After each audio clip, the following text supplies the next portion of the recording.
Hey,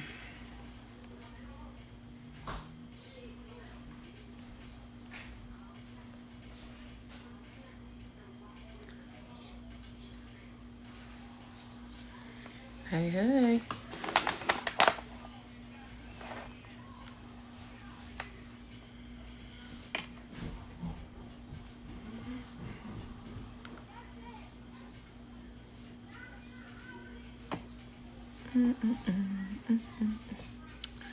Hey, Frank.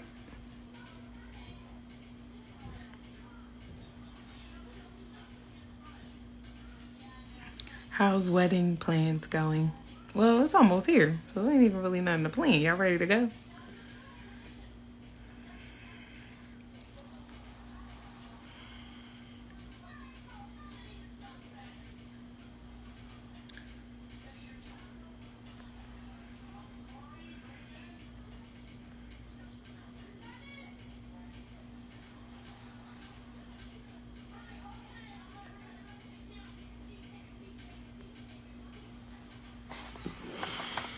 Just waiting for Jamal to come on, y'all.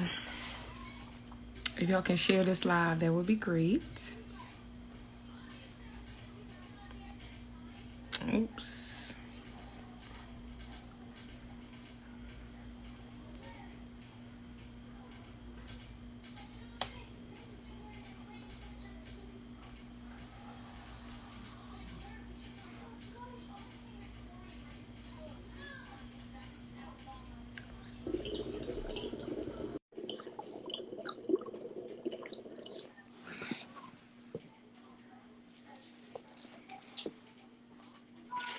Yo, yo, yo, yo.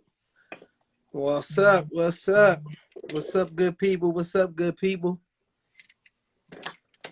What's going on? Juan the Barber. What's good with you, bro? Nurse J, Mahogany Girl. What's happening? See what we got in there. Dakita Barber. Listen, today we got a really good topic, y'all. You know, we be having some pretty good topics. You know what I mean? If you not in a relationship and you want to get like a feel for some of the things that, you know what I mean, couples go through, you know what I'm saying? Or just challenges or whatever the case may be. We be having some pretty accurate topics. You know what I mean? Each what up, you know what I mean, on here. And today, this is a big topic. The topic is accountability. You know what I mean? Accountability. And we're going to have to get that definition. I'm going to get the definition and everything in a second. But accountability is what we're talking about today. Dude on the bottom, face too shiny. What up, bro? What up? That's my brother. My brother. Fresh. What up? Accountability, brother. You know what I'm saying? That's what we're talking about. And it's a glow. You know what I mean? When you got the chocolate John, it ain't shine. It's a you know what I mean? It's exuberance. You know what I'm saying? You don't know nothing about that. You know what I mean? But anyway, for anybody that's as people coming on, you know what I'm saying? This is our live. My name is Jamal. And I'm Sheree. And myself and my wife had some rough times in our relationship.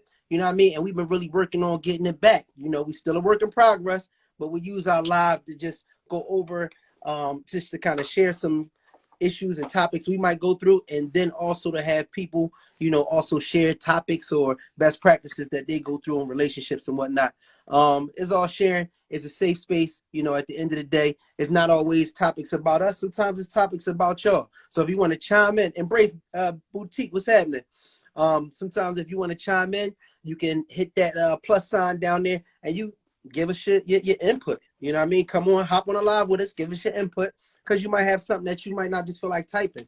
But if you do type something, hit that question mark in that comment box so it can go up top and everybody can see your question, and then we all can kind of chime in on it.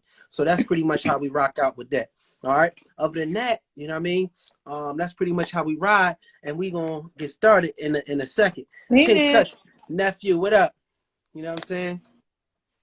Natalie, what up, Nat?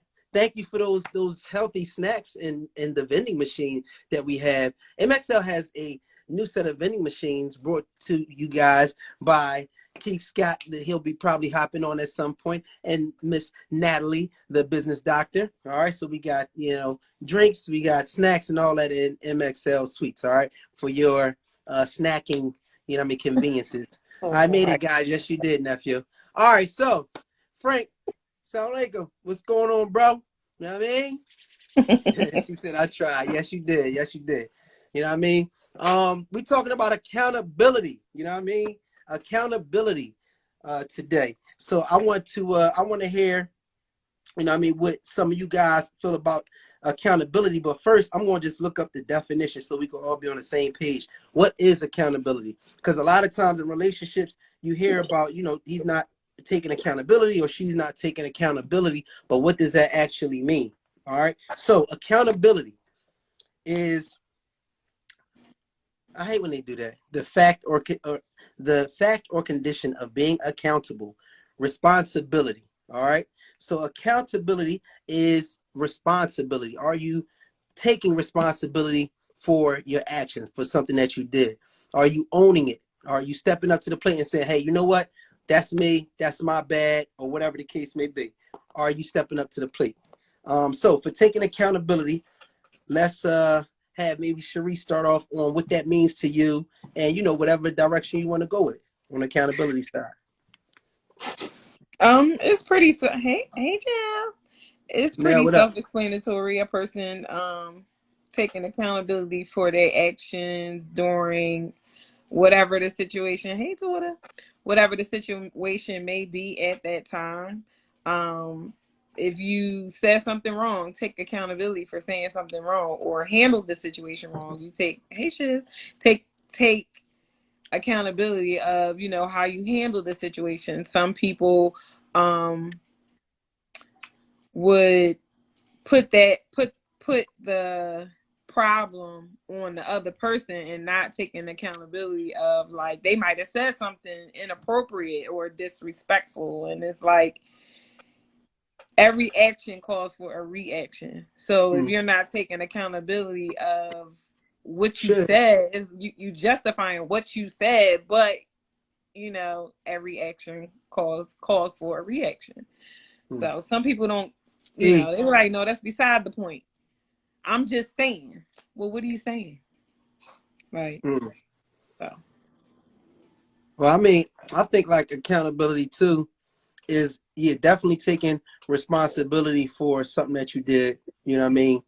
And I don't know, like on the accountability side, I think that sometimes for like the peace, like just sometimes to keep peace, you know what I'm saying? I think it's important too to take accountability for things, just to, just to kind of keep peace for like a big picture. So sometimes you might not feel like you necessarily, wrong per se, but sometimes I think it's good to just own up, because ultimately it's like, what's more important, being right or, being at peace. So sometimes I think, like, that's one of them things, that I think helps to keep peace. You know what I mean? So who's fresh said, so if every action calls for a reaction, who is the accountable person? That's a good Sometimes question. depending on what is going on in that time, it could be both parties. So say it's a disagreement that you have and you just trying to get some clarity or some understanding on the situation, and it goes too far. Y'all might say things to each other that's like way out, like just beyond inappropriate. So it's like you may say something that hurt your spouse feeling, and the spouse might say something that hurts your feelings. So it's like, okay, if your spouse is like, okay, I understand where you're coming from, but I didn't like that you said XYZ. You have to take accountability for that. You gotta be like, I apologize. I ain't had to go that far. It didn't. And sometimes when we upset and we're in our feelings, we say things can be very hurtful, and you can't take those things back. Sometimes people dwell on that, and it might really hurt their feelings, and they be looking for the person to be accountable of what they said. Like, yeah, I didn't have to say that. I didn't have to go that far. You know what I mean? Regardless, I might have been right in the situation, but I made it worse because I'm like, no, F you. You know, especially if y'all have like boundaries for each other. If you say, don't tell, like Jamal say, Cherie, don't tell me to shut up. But I said, shut up. Like, I have to take accountability that I told him to shut up, even though I know he doesn't want me to say that word to him. But So that's you but just what he's saying. But what I'm reading from what he's saying too is, like you let's just said. say you said shut up, right? And I'm like, don't say shut up. But as opposed to you saying, you know what I'm saying, my fault, I shouldn't have said shut up. A lot of times what'll happen is you'll be like, I said shut up because you know what I mean, you shouldn't raise your voice or whatever, something hypothetical. You see what I'm saying? So it's like you didn't take accountability for saying shut up. What you did was you looked to, you know what I mean, to acknowledge what made you say shut up. So that's a good point. Like, at what point, like, when do you take accountability? Do you take accountability for what you said, or do you pass it off and say, well, this is why I said that? You know what I mean? And that's where accountability can get lost too, because in our heads, we're going to justify something that, at times we can justify something that we did that's wrong. So I could be like, yo, like, you know what I'm saying? Yeah, I said shut up to you, but you shouldn't have put your hand in my face, or whatever the case may be. So now it's like a snowball effect where we never really get to the bottom of, you know what I'm saying, listen, my bad, just so we can at least move on. You know what I'm saying? That's why I said sometimes you just got to me at times, and I'm not built like this all the time. I'm not going to act like I am, but sometimes I just take the L, take it on the chin, and you know what I'm saying, I'll be like, look, you know, my bad, this and the third, you know, I could have handled X, Y, Z different, because I'm looking for peace at times. Like, I don't care if I'm right. I don't care if I'm wrong. Sometimes I just want to chill. Like, I just want to chill. And the interesting part about that at times, and this is kind of going on to something else, is sometimes, you know what I mean, taking accountability, you know what I mean, don't seem like is enough. You know what I mean? Like, if somebody say, my bad, you know what I'm saying, X, Y, Z. Is there ever a time, Cherie, that you feel like taking accountability for something still ain't enough? It depends on the situation. I mean, it depends on how you address the situation when you taking like, you could just be, some people can take responsibility for something but be sarcastic about it and don't really mean they're, you know, they're taking accountability for it. It's like they saying it just to shut you up. Hmm. Like, they just be like, all right, you know, I mean, I understand where you come, you right, all right, just to kind of be like, okay, be quiet, I just want peace. Hmm. But Yeah. peace, you could have had peace if that, within that thing you said, didn't happen, like if that didn't come out that way. Or it just depends. Like, all Hmm. situations be different. Some people can have a conversation and they don't go out of character or say certain things that's inappropriate to their partner or whatever the situation is, and nobody really probably have to take accountability of anything. But you have times where your partner might push your buttons and you say something, and then it's like, well, damn, that was a low blow. Hmm. Okay. And then it's like, okay, why would you say that? Like, you know, not trying to take the attention off of what's going on, but it's like it just go left. Then you be Hmm. like, oh, okay. So now that we'll talk about the situation, all of the stuff, but now my feelings is hurt because you just like karate chopped the shit out of my neck. Like, oh, okay. Hmm. You know, Hmm. so now I'm feeling some type of way that you said that, because in my mind, that's what I'm thinking about. It's like, well, damn, all right. Well, I might have did something wrong, but we had to go there. Hmm. And I feel like we do that at times when we're upset, or we feel like the person is not getting an understanding of where we coming from in within that situation. Hmm. So I seen my fault. I saw a couple questions in the question box. Maybe you should read them out, Cherie. Um, so Fresh said, when people say this is who they are, they're accountable, is saying I'm a keep doing this, but I can own up to it. So how does that make the other person involved feel?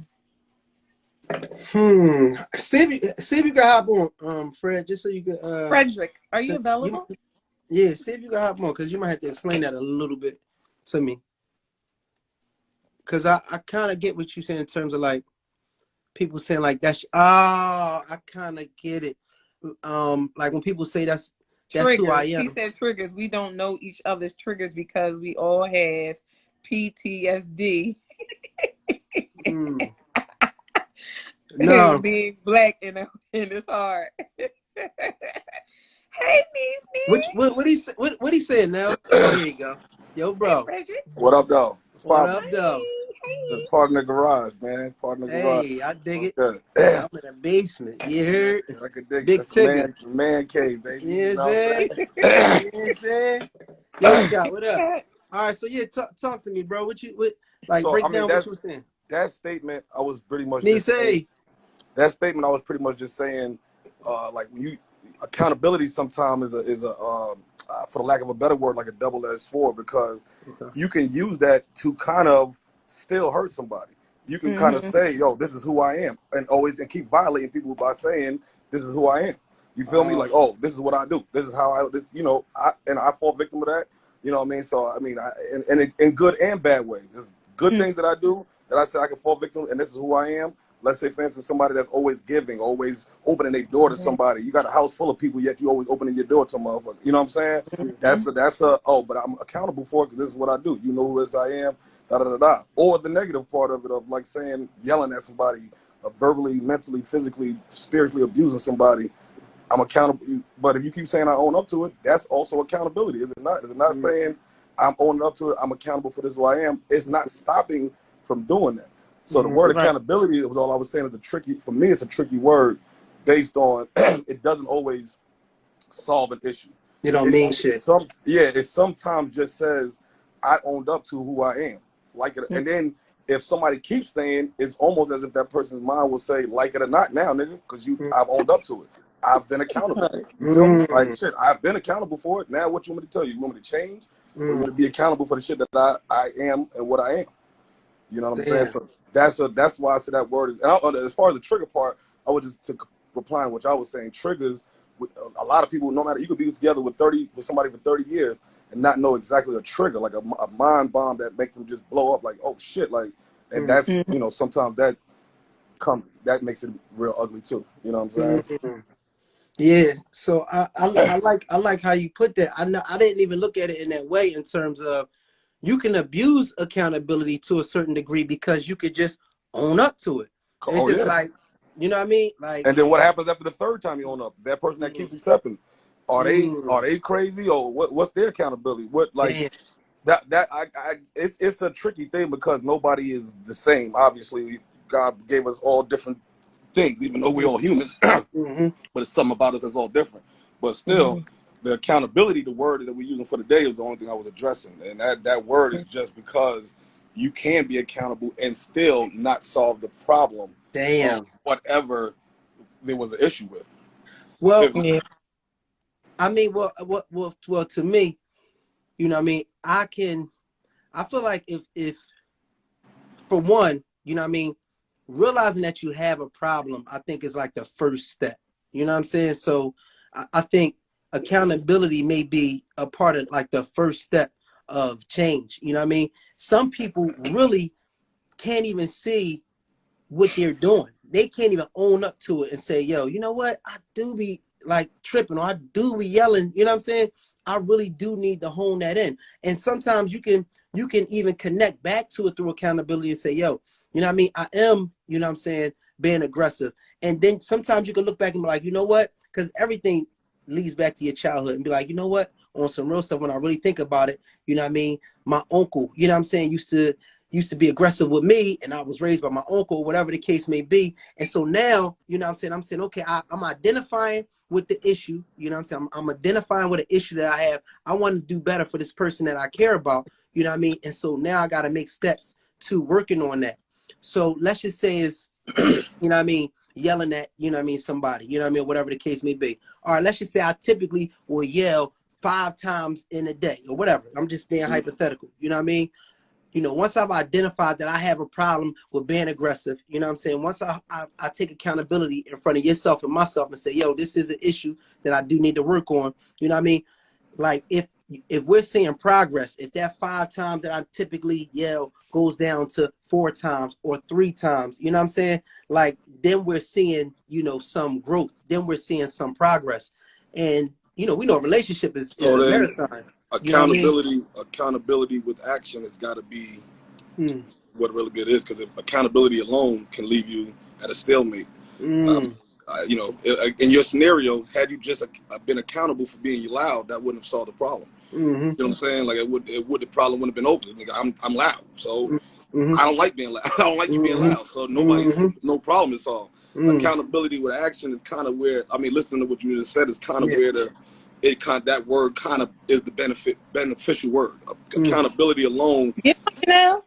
it Oh, go kind of ahead. pushes. Oh, my bad. Yeah, accountability kind of just, from when we were talking, all the stuff that I heard you name, mm, that without the action, the accountability kind of really didn't really do anything for nobody. You know what yeah. I'm saying? It's It just kind of just said, this is what I am. yeah. And okay, so what does that mean? Does that mean that I'm supposed to accept what that is? Or am I not supposed to accept what that is? Are you going to change it? You know, you got, the only reason to change it is you would have to understand that it's wrong. There would be no other reason to change it. If you got yelled 5 times and never thought it was wrong, why would you change it?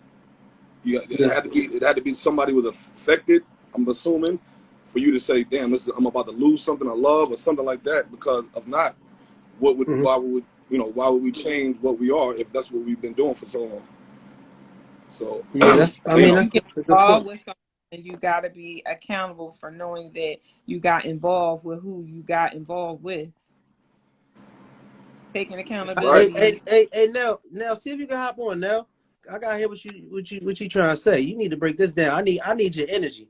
Know what I mean, you know, You give need me me to a you need me to give log me an off for her to get emoji or on? No, something. no, no. You good. You good. Up to 4 Oh, people. Come on. Yeah, Yeah. but I feel what you're saying, bro. In terms of like, you definitely have to have an action behind accountability. That's literally just the first step. You know what I'm saying? Just acknowledging it. That's basically what that accountability well, is and look, I'll say this, acknowledging. right? Look, if you Hit the watch little camera plus sign at the the Bobby bottom. Brown show, right? The Bobby Mm-hmm. Brown show come on A&E, right? Mm-hmm. Bobby's on that show, being accountable for being an alcoholic, but Mm, continuously saying I can slip. You see what I'm saying? Like, his mm, continuous thing right behind it. I'm a recovering alcoholic. mm, I can slip. Why I bring that up is everybody who loves him is scared for him to go by himself, because the accountability of knowing he can say I'm an alcoholic, mm, but not being able to fix it. And I'm not mm, saying it's easily to be fixed. I'm not even saying it. We do know that these isms, whether it be sexism, drugism, alcoholism, whatever, mm. it's not easy to get rid of. But that's the point of accountability. He's well aware, he's well accountable that he's an alcoholic. He's accountable for that. But the problem is he can't figure out how to stop doing it. So what that means, the loved ones around him is scared. So that's why I was saying about without the action or whatever, is the accountability does nothing but just let people know he's an alcoholic. Mm. Nelly, Okay. now, Hey y'all. What up? What Talk up, though? to us. Talk to us. You Uh, got some strong points. Go ahead, talk to us. I just really don't like that word accountable. Like, I hear it all the time, but like you said, because I mean, I do some fucked up shit. I'm one of those individuals that people be like, take accountability for yourself, and I'd be like, no, because I am who I am. But you know who you got involved with, or you know who you met, or you know who I am, because I'm showing you the same person that I have always been.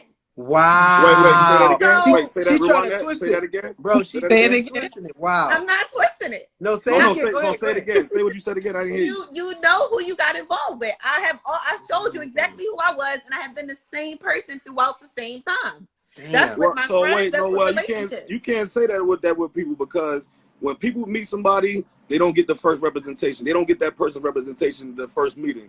And you meet with somebody, and then if you with somebody from day 1 to day 20 years later, and there's been no growth or change, the accountability, who does the accountability fall on? The person who wanted to change or grow, or the person who's saying, no, this is what I like doing? That's the same that I was saying about Maul, as far as the accountability part. You know what I'm saying? See, now that's a whole different subject. That's we No, talking about. no, We no, talking that's about it. no. He's talking about catfishing. Growth. No, he's talking about catfishing, because when you date someone, you do meet a representative. You're always going to get a representative from someone throughout your whole life. But this is what I'm saying. When people tell you to take accountability, they only tell you to take accountability for the things that you constantly do. Okay. If you're constantly doing it, that is who you are. Now, like you said, accountability only counts when it comes with change.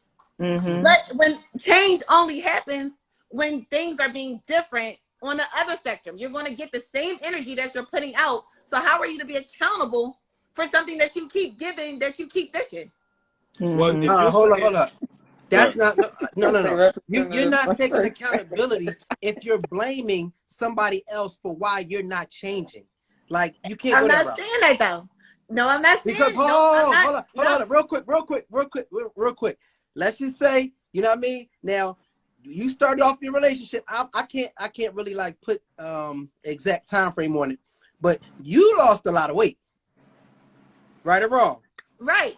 You ain't say, look, girl, you met me like this, and I'm goddamn gonna be like this. It is what it is. In the back, I'm You crying. said, you know what? I love myself, you know what I mean? But I'm working on myself. I'm gonna get better. I'm gonna do better. So how is it that you can say you can do better for yourself, but then when there's other things you can improve on that your mate that loves and cares about you wants you to improve on, you're gonna blame them for not changing it? But see, this I get where you're coming from. Here go the It's a mic. good one. It's a good one. But like give an example. When she met me, I was 200 pounds. But Yes. before she got with me, I was 250 pounds because, again, I was already working on me. I took accountability for my weight on my own for me. When someone sits there and tells you, hey, you got to take accountability for cursing me out in front of your friends. Well, what did you do to make me curse you out in front of my friends? Don't do that. You can't do that. Oh, wait, hold on. that. So let's That's what say I'm this just saying. then. Let's say this then. The reason that I even chimed in about the accountability was because of how it affects somebody negatively. If we cannot be together forever if you are okay with owning up to saying I curse people out in front of people, that because that's demeanor. Somebody's getting demeaned. Everybody's not going to understand that's just how you are. Oh, I If don't I'm in front curse of nobody in front of strangers, people. if I'm I in front of actually shut up. strangers and you demeaning me, or vice versa, I'm demeaning you. I mean, if we're cursing each other out in front of each other, maybe you can slide with that a little bit longer. But if that happens to where somebody outside the circle sees it, just one person, or just your kids see it, or anybody that isn't you or them, that's all I was speaking on accountability part, because that now becomes saying that's an accountability that's negative, because how can I ever build myself up or for you or the man? I ain't saying either one, but how can I ever build myself up if you think it's okay because you told yourself I'm cool with, this is who I am. I curse motherfuckers out. That's what I like. Mark said, I throw motherfuckers out. What if the person in the relationship never took accountability, but the person who they're with always brought it to their attention, and they either justified it. They was like, no, but no, this is what happened. No. But it's like they never take accountability for it, ever. Can you be specific? What do you mean by that? All right, so like you said, say you got somebody in a relationship, and every time y'all together, y'all get into an argument, and she hollering and screaming at you in front of your friends. She not waiting until y'all leave or get in the car. It's like every single time it's people around and something is bothering her, she's snapping. And you keep telling her, like, listen, I get you frustrated, but it's a way that you can handle that. You don't have to go off like that. But she like, no, you don't understand, blah, blah, blah, and keep on, and not taking accountability. Like, you're embarrassing me. Like, that's embarrassing. Right. Because she feels like I'm frustrated right now. This is how I feel. She don't care about, what, let me think about, like, that's not cool. That's not the way I should be handling the situation every single time I'm frustrated. I got people around, we're around people, and I'm snapping on him. Instead of me thinking about what that person is telling me, like, listen, you can still express how you feel, but you don't have to cause a whole scene in front of everybody. So it's like, how many times? In that scenario, who's the accountable person? Don't say anything. But how many times do you take accountability for that? Like, if that's just in that scenario, that's who you are. I'm sorry. I'm saying that that's who you are. Say it's never meaning that it's probably never malicious. But if that's who you are, you one of those people where something hits, where something bothers you, and you immediately triggered. You can't take it home. You can't take it to the car. You got to address it right then and there. How many times do a person take accountability for that? Well, then that goes to that. Not real quick more. That for me just goes to the other person, because there's two people. One person got to understand you can't take it or you can take it. You can't, if somebody is like you just said, now I'm not saying it's right, but if you can only say I cannot change the way I do this, if that's how you truly feel, the reason why that would be hard to sit around is because there'd be a lot of other things you wouldn't be able to change. That so for me speaking from listening to that, you know what I mean, it would be not that you just couldn't change that, it would be so many other things that you would be so unrefusing to change on, that the accountability would be, again, I would have to accept it. If you keep saying it, I would have to. I definitely do agree with that point. At some point, if somebody's gonna beat me down with this is what it is, I agree that, okay, well, now the other person has to make a decision. That's what initially thing I said, like, why is the other person supposed to feel when somebody's owning up to a negative accountability? It doesn't solve an issue unless it's an action. If it was an action of saying I'm trying to fix it, then your point to me would be like, okay, I can stay around. But if your actions to say I'm never going to try to fix it and you owned up to it, that accountability just says, all right, I can't keep on being around. It's too toxic for me to be around, because what you're doing is setting off landmines. It's bringing up the bad in me. Mm-hmm. Right. So I can say that. Then there's another way of taking accountability. Say a person cheats on you, and then you say, well, damn, you cheated on me. I didn't cheat on you. Then the motherfucker say, well, I cheated on you because you made me feel less of whatever, right?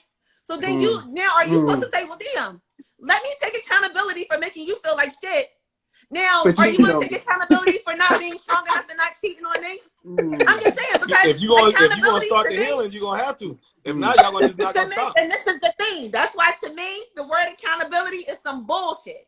That's the cop-out. I said it had to have action with it. The word got to have action with it. I need you to be like, listen, all right, look, I fucked up. Okay, that's accountability, right? All right, let's start the healing process. Because how many times you want to tell me? Saying I fucked up is not accountability. Because you cheated. Wait, let me stop you. Let me stop you. Saying I fucked up is not accountability. Let me stop you real quick. Saying I fucked up is not accountability. Why? You know why? Said I fucked up. Oh, wait, hold on. No, that's not accountability. Because people don't like to get caught. That don't mean they sorry. There's a whole total difference in the world. People don't, when somebody say they sorry, sometimes people sorry they got caught, not sorry for the action. Accountability is knowing you hurt somebody and you sorry for that action. Not saying sorry because I got caught. If I get caught, if it was $1 million right there and I could grab the bag, oh yeah, I'm sorry I got caught. I ain't damn sure ain't sorry I took that $1 million. I'm sorry I got caught. So my accountability is totally different. I ain't worried about, no moral wrongness that I try to get this $1 million on. I'm sorry I got caught. I got to go to jail. So that ain't accountability. Just saying. I'm sorry. Now you want me to take accountability because you embarrassed. See that word accountability? No, that ain't the truth. That ain't the truth right there. That ain't the truth. You just said, okay, just saying I'm sorry means I'm sorry I got caught. Now you embarrassed. So every action comes with a reaction, like Sheree said. So now you're gonna take accountability because your ass is embarrassed. Oh, I want you to take accountability because you embarrassed me. Oh, I want you to take accountability because I got caught cheating. Now I need you to take accountability because you didn't help me deal with when you made me feel less than whatever. Like that word is the bullshit. You didn't communicate. Well, no, because if you sitting around with it, then I mean you also taking accountability. You can't just keep snapping because you mad, then leave. If you don't like what's going on, make adjustments. If you do like what's going on, we can't keep saying, well, this is how it is, unless y'all both up on that page. But to your original point, I was just saying sorry doesn't necessarily mean it's accountable. That was all I was saying. Like saying my bad, that don't mean I'm held accountable to something if I said my bad. Now, if I acknowledge something and try to change it, I'm trying to be accountable for it. But just saying this is my bad, I got caught, that ain't the same thing as saying I'm accountable for, how I feel or how the other person's, action was. What accountability for me is saying, damn, I know it was only a little bit of milk in the refrigerator and I drank and I left that carton in the refrigerator. That's accountability. I did that. Not all that other bullshit. Like we talking about action. We need actions with that. I'm not okay. I know I messed up. I'm not going to leave a carton of milk in the refrigerator no more. No, that's taking accountability. But when it's things that's dealing with your emotions and human nature and it's like impulsive reacting and triggers. How do you take accountability for that? Let's be serious. Like that is not a good word for things that are in relationships. If you've been doing something for 20 plus years, you're crazy. Negative to and people. You do it over again. That's what they say. You're crazy. It is a negative reaction to other people. Like there's a lot of things we can take accountable, things we've been doing all our life. We may brush our hair a certain way. We may brush our teeth after we eat. We must brush our teeth before we eat. Like, there's a lot of things you like, yo, this is what I've been doing since I was born. Cool, but things that negatively affect other people is the only thing I was chiming in on, because you have to take accountability if you want to be around somebody else and be compatible. Because, okay, you know, leaving your hair on the floor maybe something you've been doing since you was a kid, right? That ain't so bad as, like you said, cursing somebody out because you've been cursing people out since you've been 16. So one of those is affecting somebody negatively. All the same. Other one really you see isn't. how deep that But accountability hold up. was supposed to be taken. But here's the other thing too. Like you have to be real and take accountability for yourself in terms of, am I a good partner or not? Should I be in a relationship or not? If I'm the type of person that doesn't have enough emotional control not to cuss out somebody that's on my team in front of other people, then maybe I'm not ready for a partnership, because that's just not being a good partner. So, you know what I mean? If that's who you are, then that's cool. You know what I mean? And guess what? Maybe for some people, they may love to get cussed out in front of other people. But in general, you know what I mean? If you want to be in a partnership, you know what I'm saying? That's what the relationship is, marriage is, whatever. If you want to be in a partnership, the whole purpose of the partnership is to make it better as y'all continue to move forward. It's to grow. So you want your car to improve, you know what I mean, over time. You want your house to improve over time. You want like we said, your body to improve over time. So we have to take in mind that same type of improvement when it comes to us being partners. So if we talking about accountability, we're talking about, you know what I mean, how can I make myself better for my teammate? And that's what it is. It's your teammate. So that's really, you know what I'm saying? That's a toxic joint if you are negative towards a person that's on your same team. Sometimes these traits, and we got to keep it a bean, we get a lot of these traits from our childhood. You know what I mean? Whether it's how we grew up, whether it's how we was talked to. And we got to have the balls enough to say, you know what? I'm stopping this shit right here. That toxic shit that I was raised on, I'm not passing that on to my next generation. I'm not passing that on to my partner because that's my teammate. I'm not passing it on to my kids. You know what I mean? I'm not even going to be that person that I did not like that did that shit to me. You got to have balls. You know what I mean? Because guess what? If you become the same person that did the shit that you didn't like, you know what I mean? If you become that same person, you can't be mad at them no more because they probably had somebody that treated their ass like that and they didn't have the balls enough to put their foot down and say, I'm not doing it. So if you can't have the balls enough to put your foot down and say, I'm not treating other people like this person treated me, you cannot be mad at them. You cannot. You might as well go up and give them a kiss and a hug and say, hey, I apologize. I get it. This shit hard. I can't change either. I ain't got the balls. You ain't had the balls. You know what I mean? Whatever. And that's what it's about.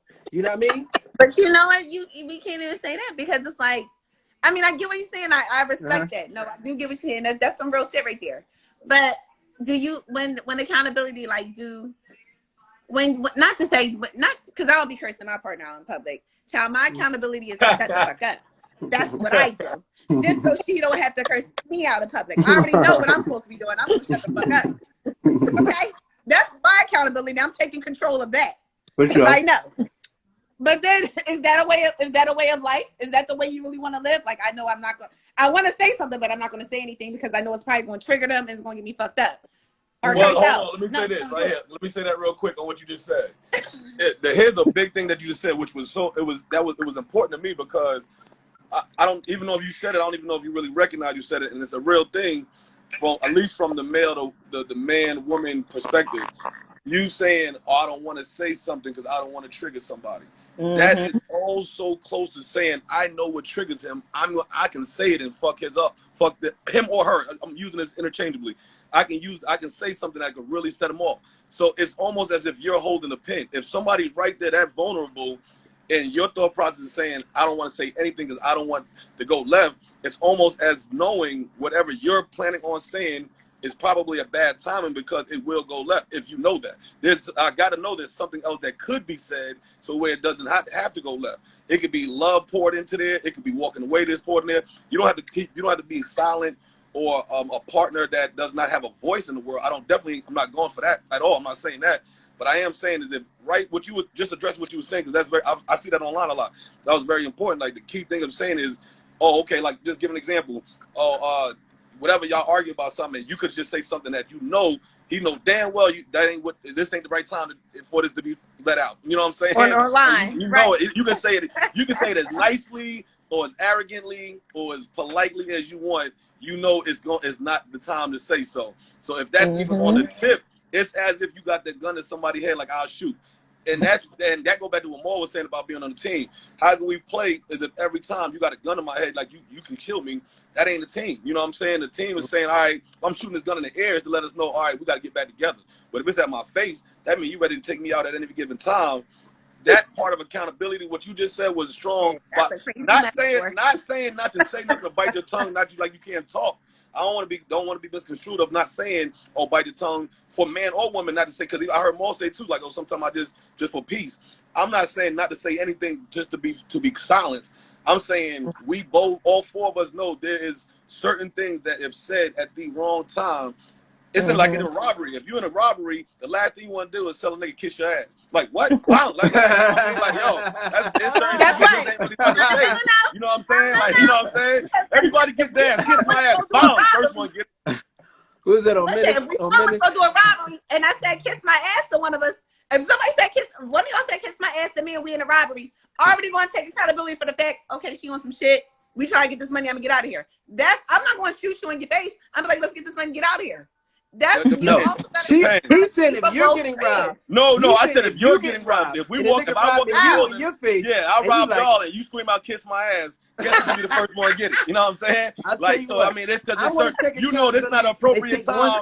I got a gun here. I'm trying to rob y'all. It's not an appropriate time for you to be telling me to kiss your ass. You see what I'm saying? Like, once I leave, once all this goes out, then you know you can say all that. But once I walk in there with that gun. If you want to try it and say kiss my ass, you know the repercussions. That goes the same thing with the conversation of saying something you can blow somebody up. There's things you could have not said. You don't have to say kiss my ass. You could quietly lay down and give her this stuff, or you can just, you know what I mean, whatever. But going against somebody is where it, like you said, the accountability of knowing that this word can trigger him is where man or woman got to make sure that they good with, because that is what it is. It's that one peak of saying, yo, that was an accountability show up. Like, yo, if I not had said this or you had not said this, we probably could have mellowed this out a little bit more. So, you know, but like you said was important, sometimes the person, when they bite their tongue, they feel like, oh, I'm silenced now, I can't say shit.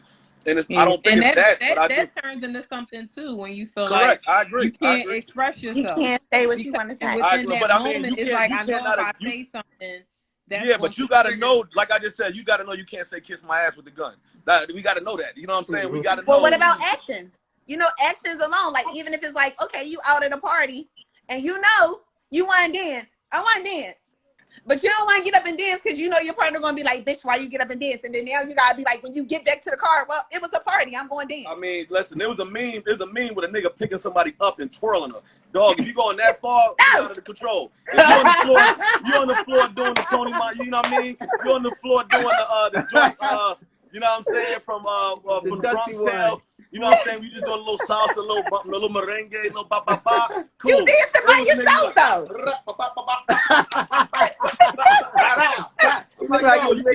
Now, if you think that's okay, your accountability is low for the other person, because you can't feel like that's okay. If you went out there two-step, did the walk with somebody, yeah, we could, but no, crowd surf, yeah, but you can't go in there doing a Jamaican reggae, you know what I'm saying?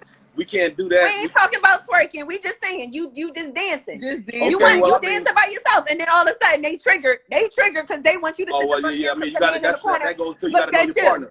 That goes to you got to know your partner. If you can't dance by yourself, if he's scared of a ghost or she's scared of a ghost, you got bigger problems. You know what I'm saying? Like, you definitely got to check that person for sure. If you want to dance for the evening, just put that moo on. You know what I mean? I don't really think nobody has to do with dancing. I mean, obviously grinding and rubbing on somebody is a little different, you know what I mean? But I don't think if somebody was out there just dancing, like let's say you're on a cruise and there's a bunch of people on the cruise and everybody's on the middle of the floor dancing, you know what I'm saying? Like, you know, more, what is it, Carlito's Way? He's like, yo, go ahead, man. I'm watching you. I'm chilling, you know what I'm saying? No problem. I'm watching. It's an art, because there's an art to dancing. But we ain't talking about getting lifted up by your bottom hind legs. You know what I mean? And they blow, I mean, hopefully when you dancing, you throwing up your gang signs, they know not to come touch you, because I'm from here with it. I'll be like, please don't touch me. They thinking I'm giving them peace. No, that's the gang sign. Right. Like, But that don't mean nothing to nobody if you already on the Yeah. if you on the floor. My person would still be If you're on like, the floor getting tossed up in the air, the wedding ring is kind of like they don't really, you know what I'm saying? They like, oh, she got some cute jewelry. Like niggas don't really even know about that. You know what I'm saying? Like, especially depending on how you put yourself in a position. If you keep on telling somebody no, they'll look at your finger. If you keep telling somebody yes, they're not looking at the finger. You know what I'm saying? So it won't be, you know. So again, accountability is just reversing back to what we were just talking about, just making that part that you said right before you set the bomb off on somebody. When you know, oh, I can say this and go crazy. There's a difference between saying I don't want to be silenced and I don't want to cause a bomb. You know what I'm saying? There's a you know what I mean? There's a slight, and that difference is kind of what usually changes what goes on in the house. and that's why I said people don't really know how to use the word accountability, because you'll hear people throwing around like, take accountability for that. Nigga, I took accountability when I shut the fuck up. Like, I didn't say anything. And then you still in here, then the person to be like, they'll be nitpicking. Oh, well, you still shouldn't have done. You know what I'm saying? So when do you, it's not saying be silent or anything. Like, even when it be like, okay, I told you not to, I'm not a prime example. If I go out with my girlfriends, when I go out with my wife, I wear certain things. When I go out with my girlfriends, I wear certain things. Okay, I'm not with her. I'm taking accountability. I'm not going to wear that shit because I ain't with her, right? Because I don't need the drama. But then when you come home and you be like, well, damn, I didn't wear that outfit because I wasn't with you. But then you still in the wrong. You took your accountability, but now when do you? That's too vague right there. What was you in the wrong for?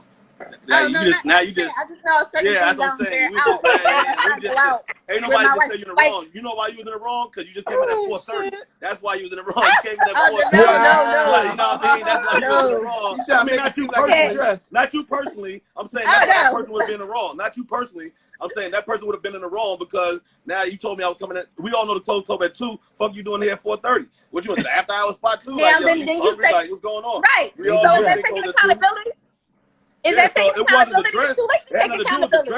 The dress was the curtain on top. It's like, oh, and you got the nerve to be out here with this goddamn church dress on till 4. Man, you know what I'm saying? So, you know what I mean? Like, who you think you fooling? Like, oh, you think you're going to wear a nice dress till 4? Nigga, please. You know what I'm saying? So, you know, that I would say that statement you made, I don't think the skirt was the issue. It could have been the time they came in, how drunk they came in, what they did, you know, did not calling, not answering the text. I mean, that's for either person, man or woman. Yeah. I don't think it was that particular scenario. I don't think it was the clothing. I think it was maybe it had been the after part because you didn't say anything. I can't do nobody's after party. That shit, them days is over. Right. I can't take it. If I'm after out, listen, you going with me? We going to the after hour together. I'm still over the after hour. So what y'all think? Is a question that says, is lack of accountability without change a deal breaker? If it's negative, that was the whole purpose I kept saying, because there was good and bad points what she was making about this good accountability, but there's also negative accountability. If the person that you're trying to be with is receiving negativity from what you own, you have to make a decision. Whatever you own it up to, if it's negative to that person, that other person at some point is going to have to make the decision. If it's something that's not negative, say like I just said, for instance, somebody brushes their teeth after they eat, or you're accustomed to brushing teeth before you eat. That don't know that's not a deal breaker. That's, you know, you could just be okay. That's whatever. I'm holding accountability. I don't do it your way. But that doesn't mean okay. The difference is like you going to the extreme, like we were saying, yelling at somebody in public, knowing that you're just a yeller. You know what I'm saying? Like, oh, that's just what I do. That's how I am, and I ain't never gonna change it. If that is affecting somebody negatively, that will make somebody figure out, you know, should they lose? They being, you know, they verbally abused, mentally abused. And I mean. And here's another form of accountability. That would be a good topic. What do you consider mental abuse? Man, I think it varies. Yeah, exactly. But that's a good topic.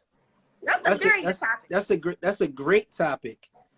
You know what I mean? But here's the other side of accountability, and I like that. We're gonna put that down as one of the joints for our topics. But another part of accountability is saying, is like drawing a line of what you're going to take and what you're not going to take, like your own personal boundaries. You know what I mean? So like being in a situation where you feel like, you know what I mean, you with somebody that's not working on, you know, certain things that you don't like, that you already went through it. You know what I mean? Y'all discussed it. They took accountability, you know what I mean? Or whatever, you know what I'm saying? And sometimes you have to take accountability for yourself. sometimes you can be like, you know what? Every time this motherfucker do this, like, it brings me uncontrollable pain or frustration or, you know what I mean, stress or whatever. You know what I mean? Like, I know they working on it, but you know what I mean? At the end of the day, like, you know what I'm saying? This is something that I need to see more change from. And it may be a point where you like, that person might be like, you know what? For real, this is just me. You know what I'm saying? And they draw the line. A person can draw the line for you in front of you and say, listen, this is just me. And at that point, you have to take accountability and say, and this is some things I look at too, like in life, is like, you know what I mean? Even like with my job, when I was working at the school, I had to come to a conclusion. I'm like, am I going to either stop bitching about it and just accept it? Because, you know what I mean? It's going to be what it's going to be. Like, this motherfucker, like, this just me, it is what it is. So am I going to just shut the fuck up, stop bitching about it and accept it? Or am I going to say, you know what? I'm making a change. Like, this is not something that I'm comfortable with, and I'm moving on. You know what I mean? So that's a part of accountability too. You know what I'm saying? Coming to the realization that you have a choice of what you can accept or not too. You know what I mean? Well, and let me jump on this right there. Well, one thing I want to say to that particular point, right? And I'm saying this based on how me and you. This is not really a general point as much as it is specific. Gotcha. The level of competitiveness and wanting to never not be number two or lose to anything in anything is an addiction, right? So when it becomes an addiction, when you have loved ones, you don't really care if the world jumps on this. You know what I'm saying? Like, all right, you know what I mean? You can say, okay, I'm doing this. I'm training to do this. It really doesn't matter if 2,000 people do these push-ups with you. You want your loved ones to be in that same feeling, all your 5 chakras open, mentally, spiritually, physically, financially, all of these things. You want them to feel what you think that you're feeling at that point. And I'm speaking for me specifically, and I know me and you very similar. The accountability of that is saying all you can do is lead. That does not mean you have to lead. You see what I'm saying? Because that does not mean somebody can do what I can do or want to do it that way. But what happens is you will see along the way they picking up crumbs. They cannot pick up the whole tree or the whole loaf of bread. They can pick up a crumb here and there and add that to their repertoire. The accountability is saying, am I actually being effective here? Or is this just being like, okay, for instance, if am I 24/7 mentally, financially, spiritually, this, that, wide open, and this person is never that 24/7, or they just not doing it 24/7? Because if they just not doing it 24/7, being accountable is saying, okay, all right, I might be putting up too much pressure of saying, yo, you need to do it the same way I'm doing it. And that right there will really weaken a lot of people if you're trying to make somebody do, no matter if it's good or bad.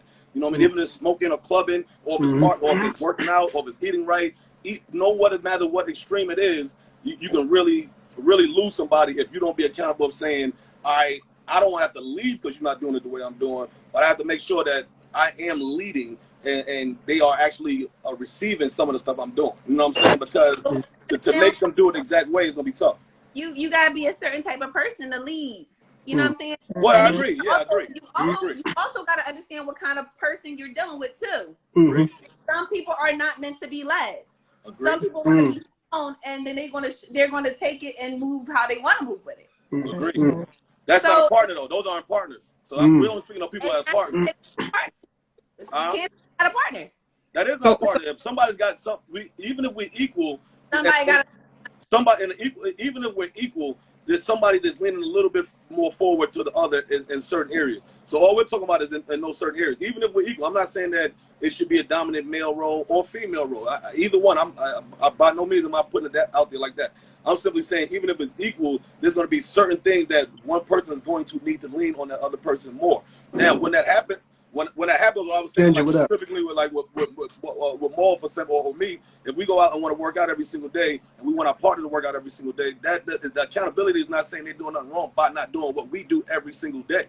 You see what I'm saying? And I realized that on my own. Like, oh, okay, there ain't nothing. They're not wrong for saying I do it when I want to do it. You see what I'm saying? Now, somebody saying I'm never going to do this for 6 years straight, and I'm doing it every single day for 6 years straight, maybe we are going totally different. But if somebody says, okay, I do it on my time, on my pace, and you start seeing gradual things, that's a account, because like Maul said, somebody could leave if they just feel like, oh, she ain't doing it the way I'm doing it, I'm going. You see what I'm saying? That's like you said, that's an accountability. Or you can say, damn, you know what, I'm leading the way, and maybe they're not going to do it. And I'm speaking for me specifically, knowing that, hey, you just because you leave does not mean somebody going to march the same exact way. You know what I mean? They may get to that tunnel, you know, they may get to the same path that you got to, but they don't mean that they're going to, you know. Well, I'm gonna say this, like so for me personally, I look at like somebody's intent. Like if I feel that this person is trying, so the effort, like not even the effort, but just the mere fact that if they're on board, you know what I mean? If you're on board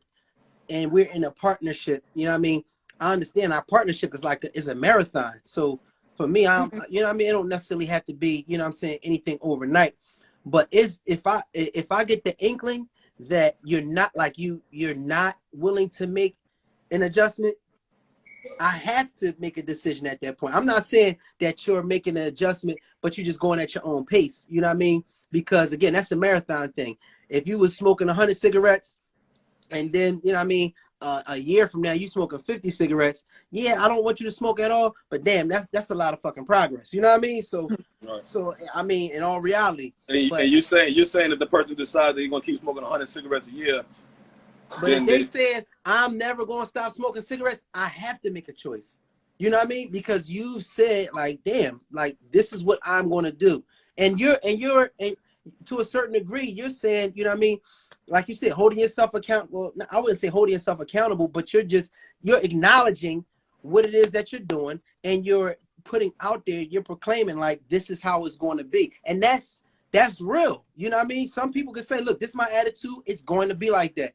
And so you have to make a decision that puts you in a situation, it puts the ball right back in your court to say, do I want to continue to live like this or be with this person that's, you know, with whatever is the attitude or whatever the case may be, you know what I mean, cigarettes, you know, whatever. Well, again, that for me, it goes back to only saying if it's only affecting your partner negatively. In any one of these scenarios, if the thing affects your partner negatively, meaning that if whatever you're asking to be accountable for is negative to your partner, for my opinion, then you have to be accountable. Then you have to kind of make it. But again, there's so many things people want you to be accountable for that has nothing to do with splitting up or breaking up or you just got to get over it. You know what I'm saying? There's a lot of stuff that we just literally got to build a bridge and get over it. Now, there's some things, like you said, smoking 100 cigarettes a day is negative to both parties. For me, yeah, I totally agree with that statement. You know what I'm saying? But let's just say somebody that wants to eat fried chicken every day. I'm not going to leave you because of that. That doesn't make sense to me because regardless of what, I do know you can die from fried chicken, obviously, but that's not a deal breaker.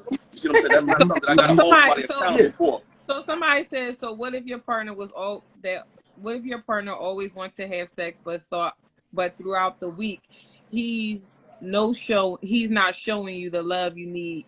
What type of accountability is that? Say it one time. Well, first, let me say this. Wait, let me repeat it one more time. So she said, so what if your partner always wants to have sex, but throughout the week, he's basically not showing you the love you need? What type of accountability is that? Well, as a woman, let me say this. This is a good topic because I got some knowledge. I realize accountability starts with self. Okay. Let's say that. Mm-hmm. And with me saying that, sis, if he wants to, you know, knock you off on y'all certain days, it's your accountability to tell your man foreplay starts 4 days before the pussy gets wet. Let him know that. I'm just saying. I think accountability at this point from this topic, from what I got from, because like I said, I got on here like accountability is bullshit. No, accountability starts with self. And if it doesn't get through you to yourself, you can't put it on nobody else if you can't basically open up and tell them what you need. I'm going to add to that, Jen. Every scenario that we had in terms of partnership, accountability it's like yourself and your partner, because at the same time, sometimes that accountability, like we was talking about before, is like, you know what I mean? All right, like we were saying, I yelled at you because, you know what I'm saying, you cursed at me or whatever the case may be. So sometimes we both got to look at each other and take accountability for what we did. Like, damn, you right. I did curse at you. And that your partner might have to say, damn, you right. At the end of the day, you know what I'm saying? I ain't had to raise my voice. This is something we both got to work on. So back to the sex thing. You know what I mean? He's going to have to, you know, if it's a team thing and he wants, sex more, then, you know what I mean, you got a partner. So it's something that you're going to have to do to contribute to your, like you have to, we was talking about this last night with Jay and them, you know what I mean? And it was like, you have to be a active participant in someone saving you. You know what I mean? So if it's a sex thing, you have to be an active participant. You know what I mean? You know how they say, help me, help you?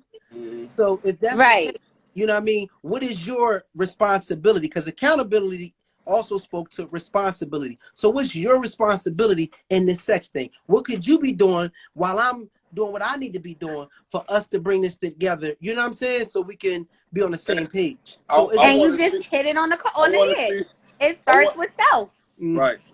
I want to, starts and with about self. that on that same question, if I've read it right or heard it right, it said that the guy. So it was coming from a woman, correct? It was a woman Yeah. that wrote it. Mhm. So the woman Mhm. was saying the guy said he wants sex, but during the week he's not showing that he wants sex. Is that Right. the premise of it? Yes. Okay. So now, I would say two things.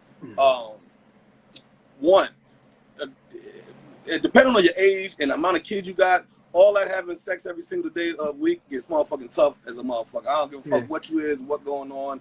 You could be a monster all you want, but you put the kids together at 10 o'clock at night, you back up at 7. You got that good you got that good rollover 3 to 5 o'clock. Everybody know about that good rollover. You get that a few times, you know what I'm saying? But all that, outstanding sex shit on a Wednesday, you see what I'm saying? Like, you know what I mean? It gets a little difficult. And again, both accountability, like Maul said, okay, well, if you want the game to step up, show up in something different. Now, you know what I'm saying? If we showing up with the Aunt Jemima rag on, we still got the makeup on.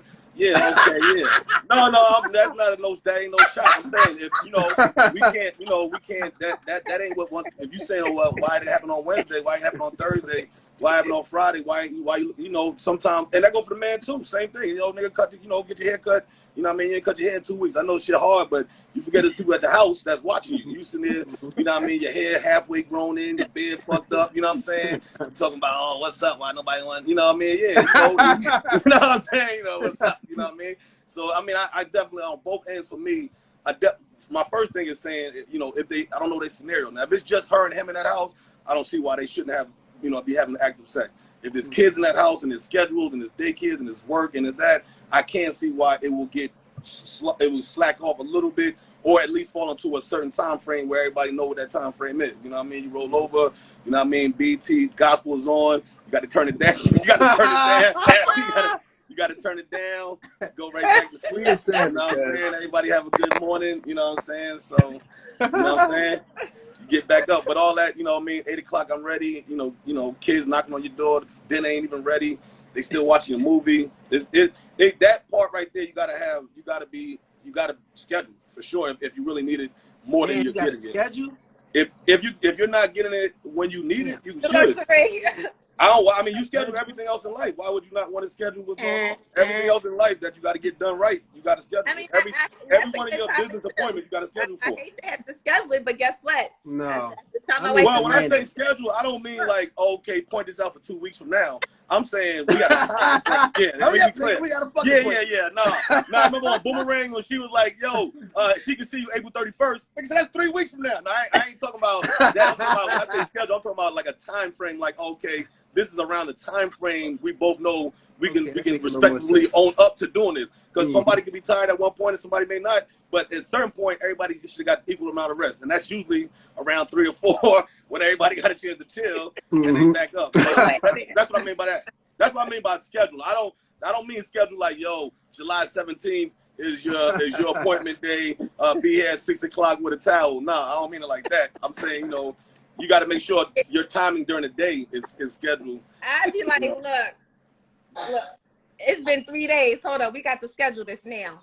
Well, again, 3 days. We got to schedule this shit now. It depends if you want the rollover or if you want the real love. You see what I'm saying? The rollover. You don't have rollover in this joint because guess what? You don't lose 100 pounds trying to roll over in the morning. You can I'm getting up at 4 in the morning.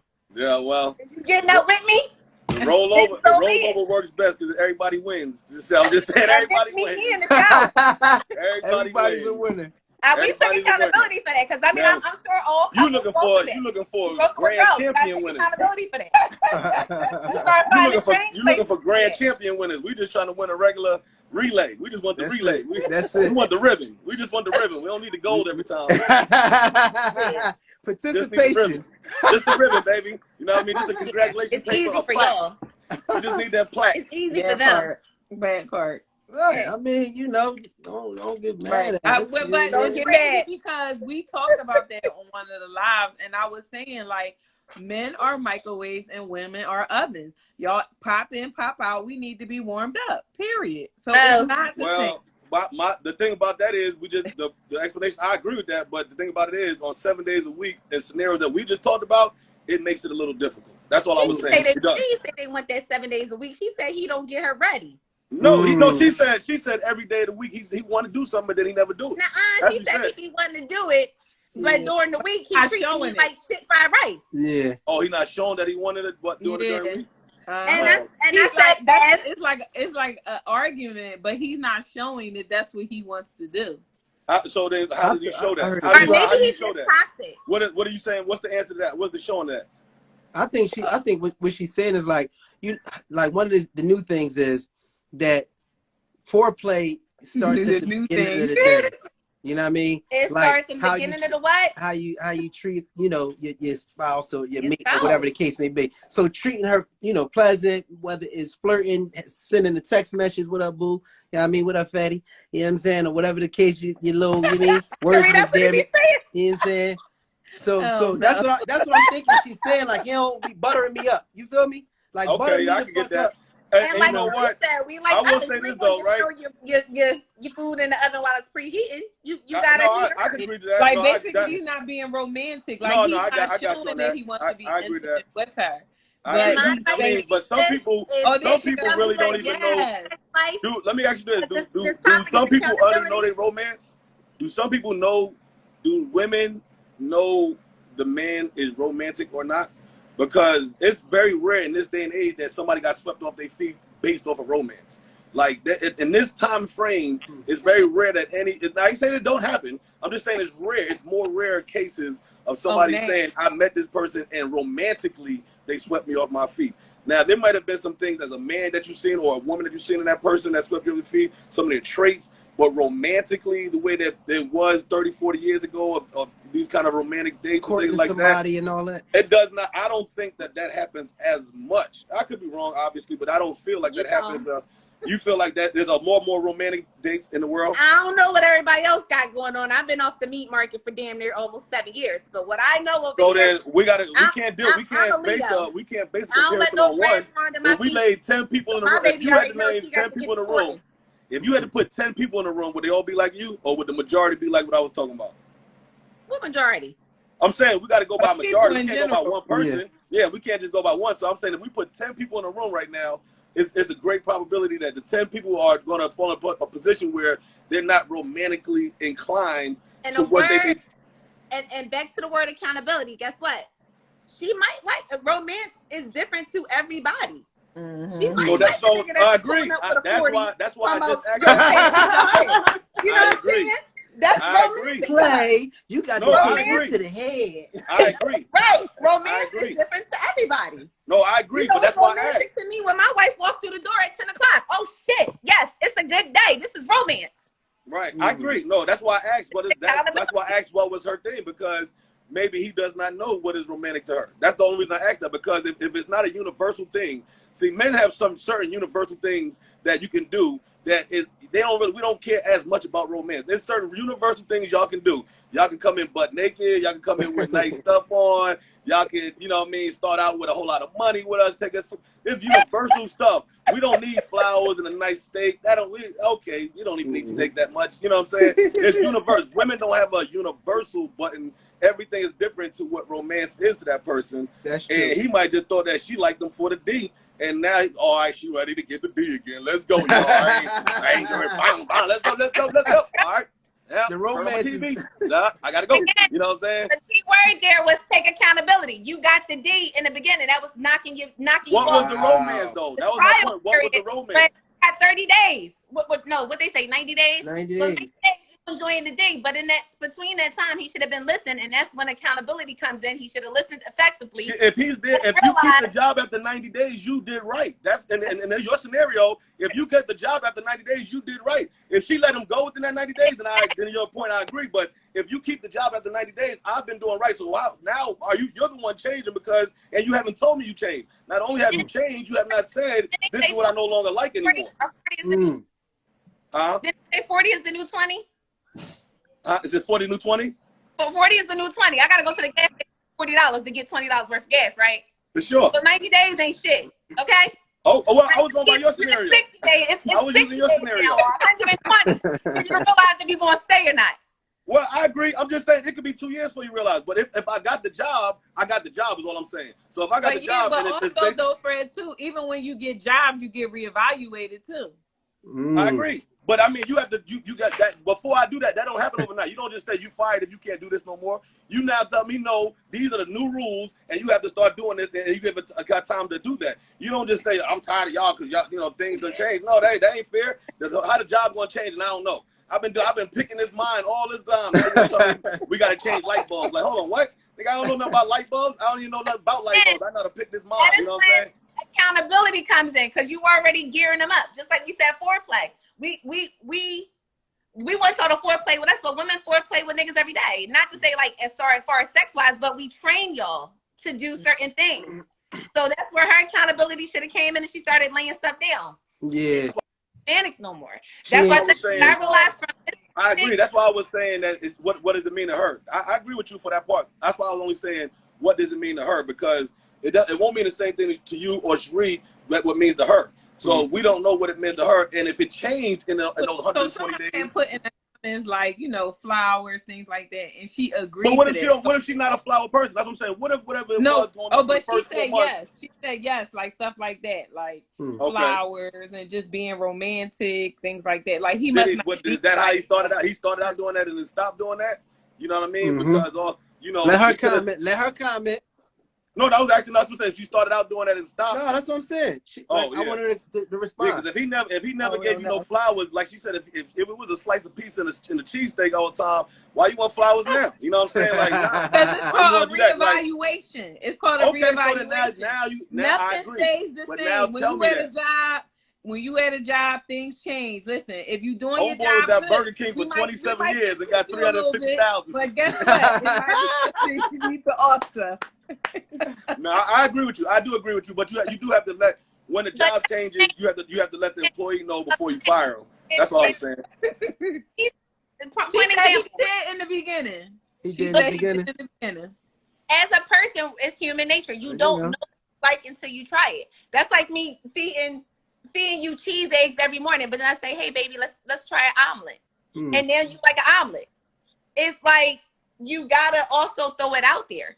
So that's a point as a man, again, with this topic, taking accountability. Damn, I'm tired. I know she's tired of these cheesesteaks and French fries and shit. So no, hold on. The accountability in this particular case, since she has the issue with it, because apparently maybe he's oblivious. I don't know, because we ain't getting into a lot of details.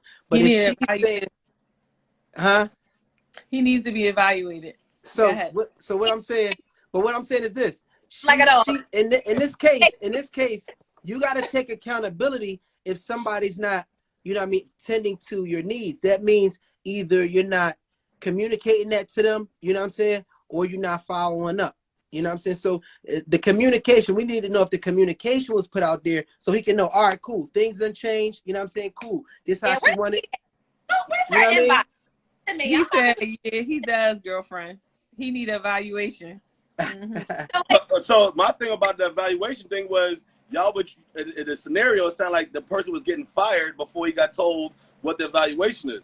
So if you telling me, oh, okay, well, he wants some da-da-da-da, okay, so you tell me just this week you want flowers, or has he stopped? What if the man gave you flowers just a month ago? So are you saying that it ain't been a month, so da-da-da? Like, there's a factors in these kind of things, because, okay, all right, I might not give you flowers every week, but what if I just gave it to you last month? Like, damn, you know what I'm saying? Like, you know what I mean? Like, what if I cooked all week? What if I did this? So now things about, that's why I said, what is it to her? Because if it's just those things, if the man ain't gave you flowers in 6 months, understood. Maybe he done, now again, he might have forgotten. And like Sheree said, oh, you got to be reevaluated because, dog, we done went 6 months without any kind of affection.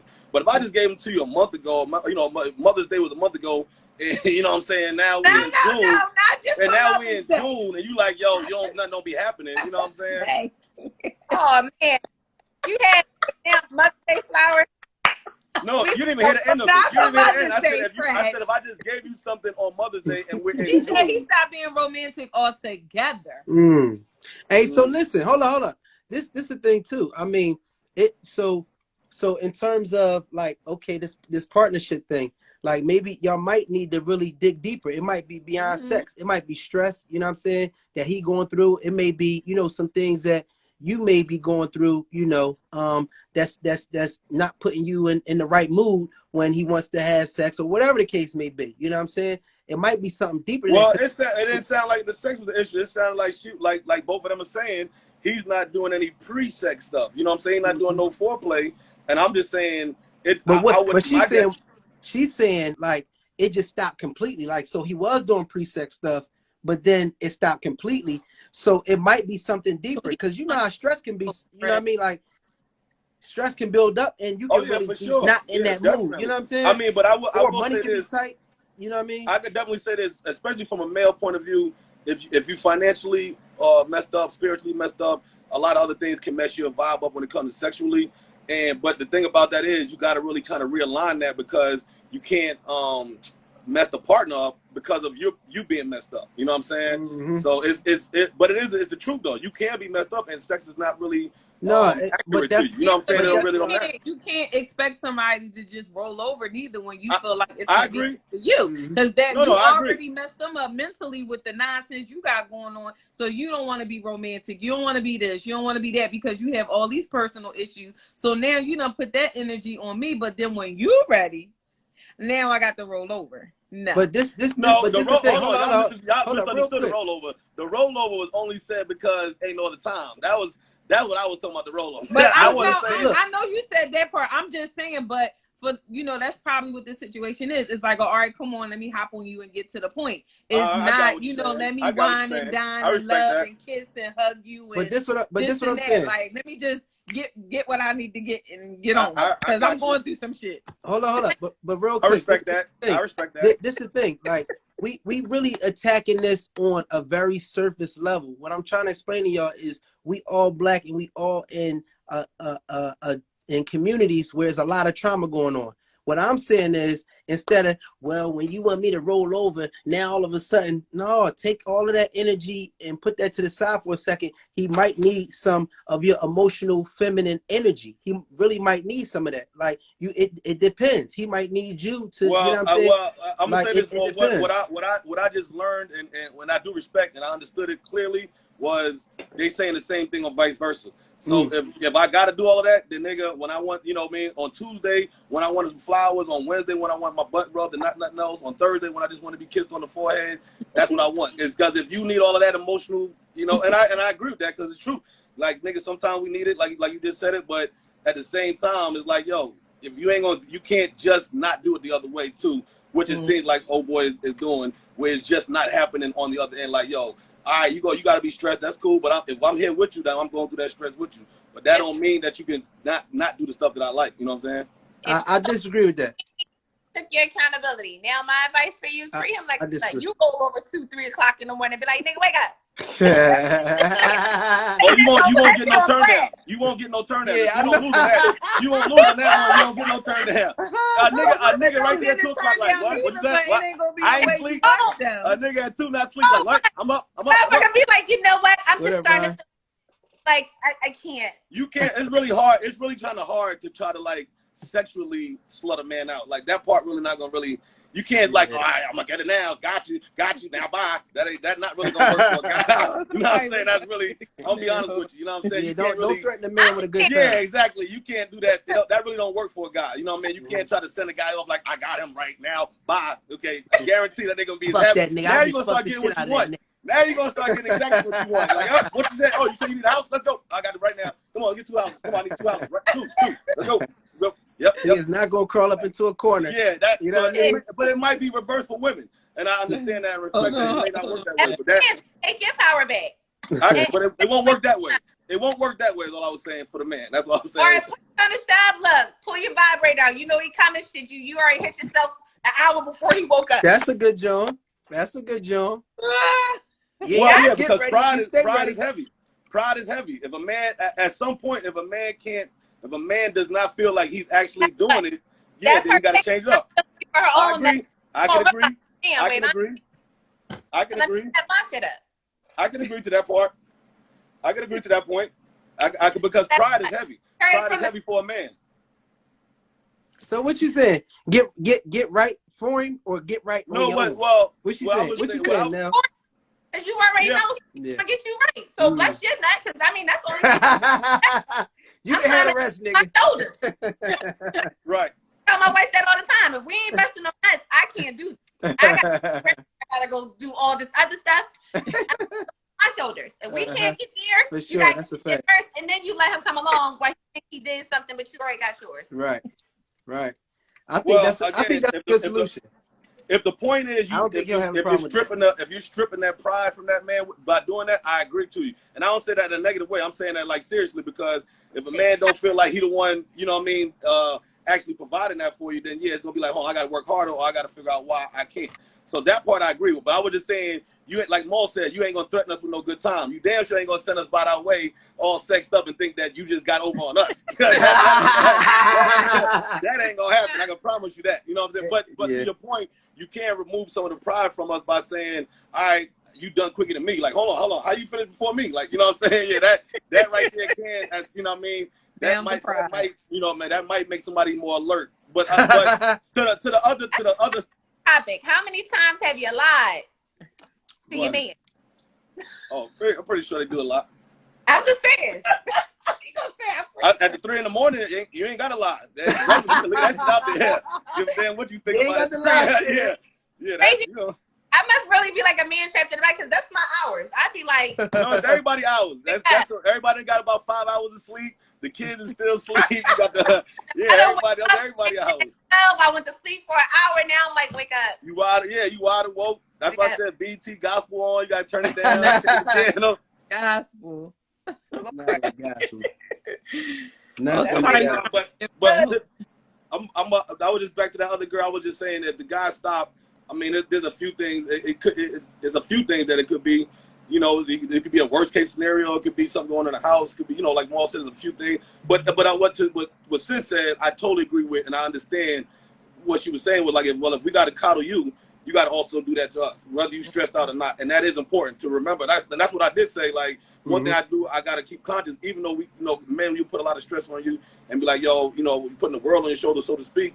That don't mean that you cannot still can't do the flower buying, the reminding, the texting.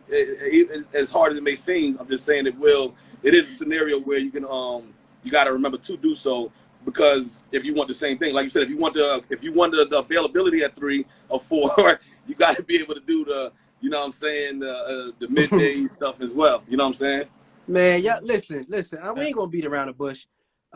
Females, y'all can be there emotionally for y'all niggas. I mean, we not gonna keep on playing this game.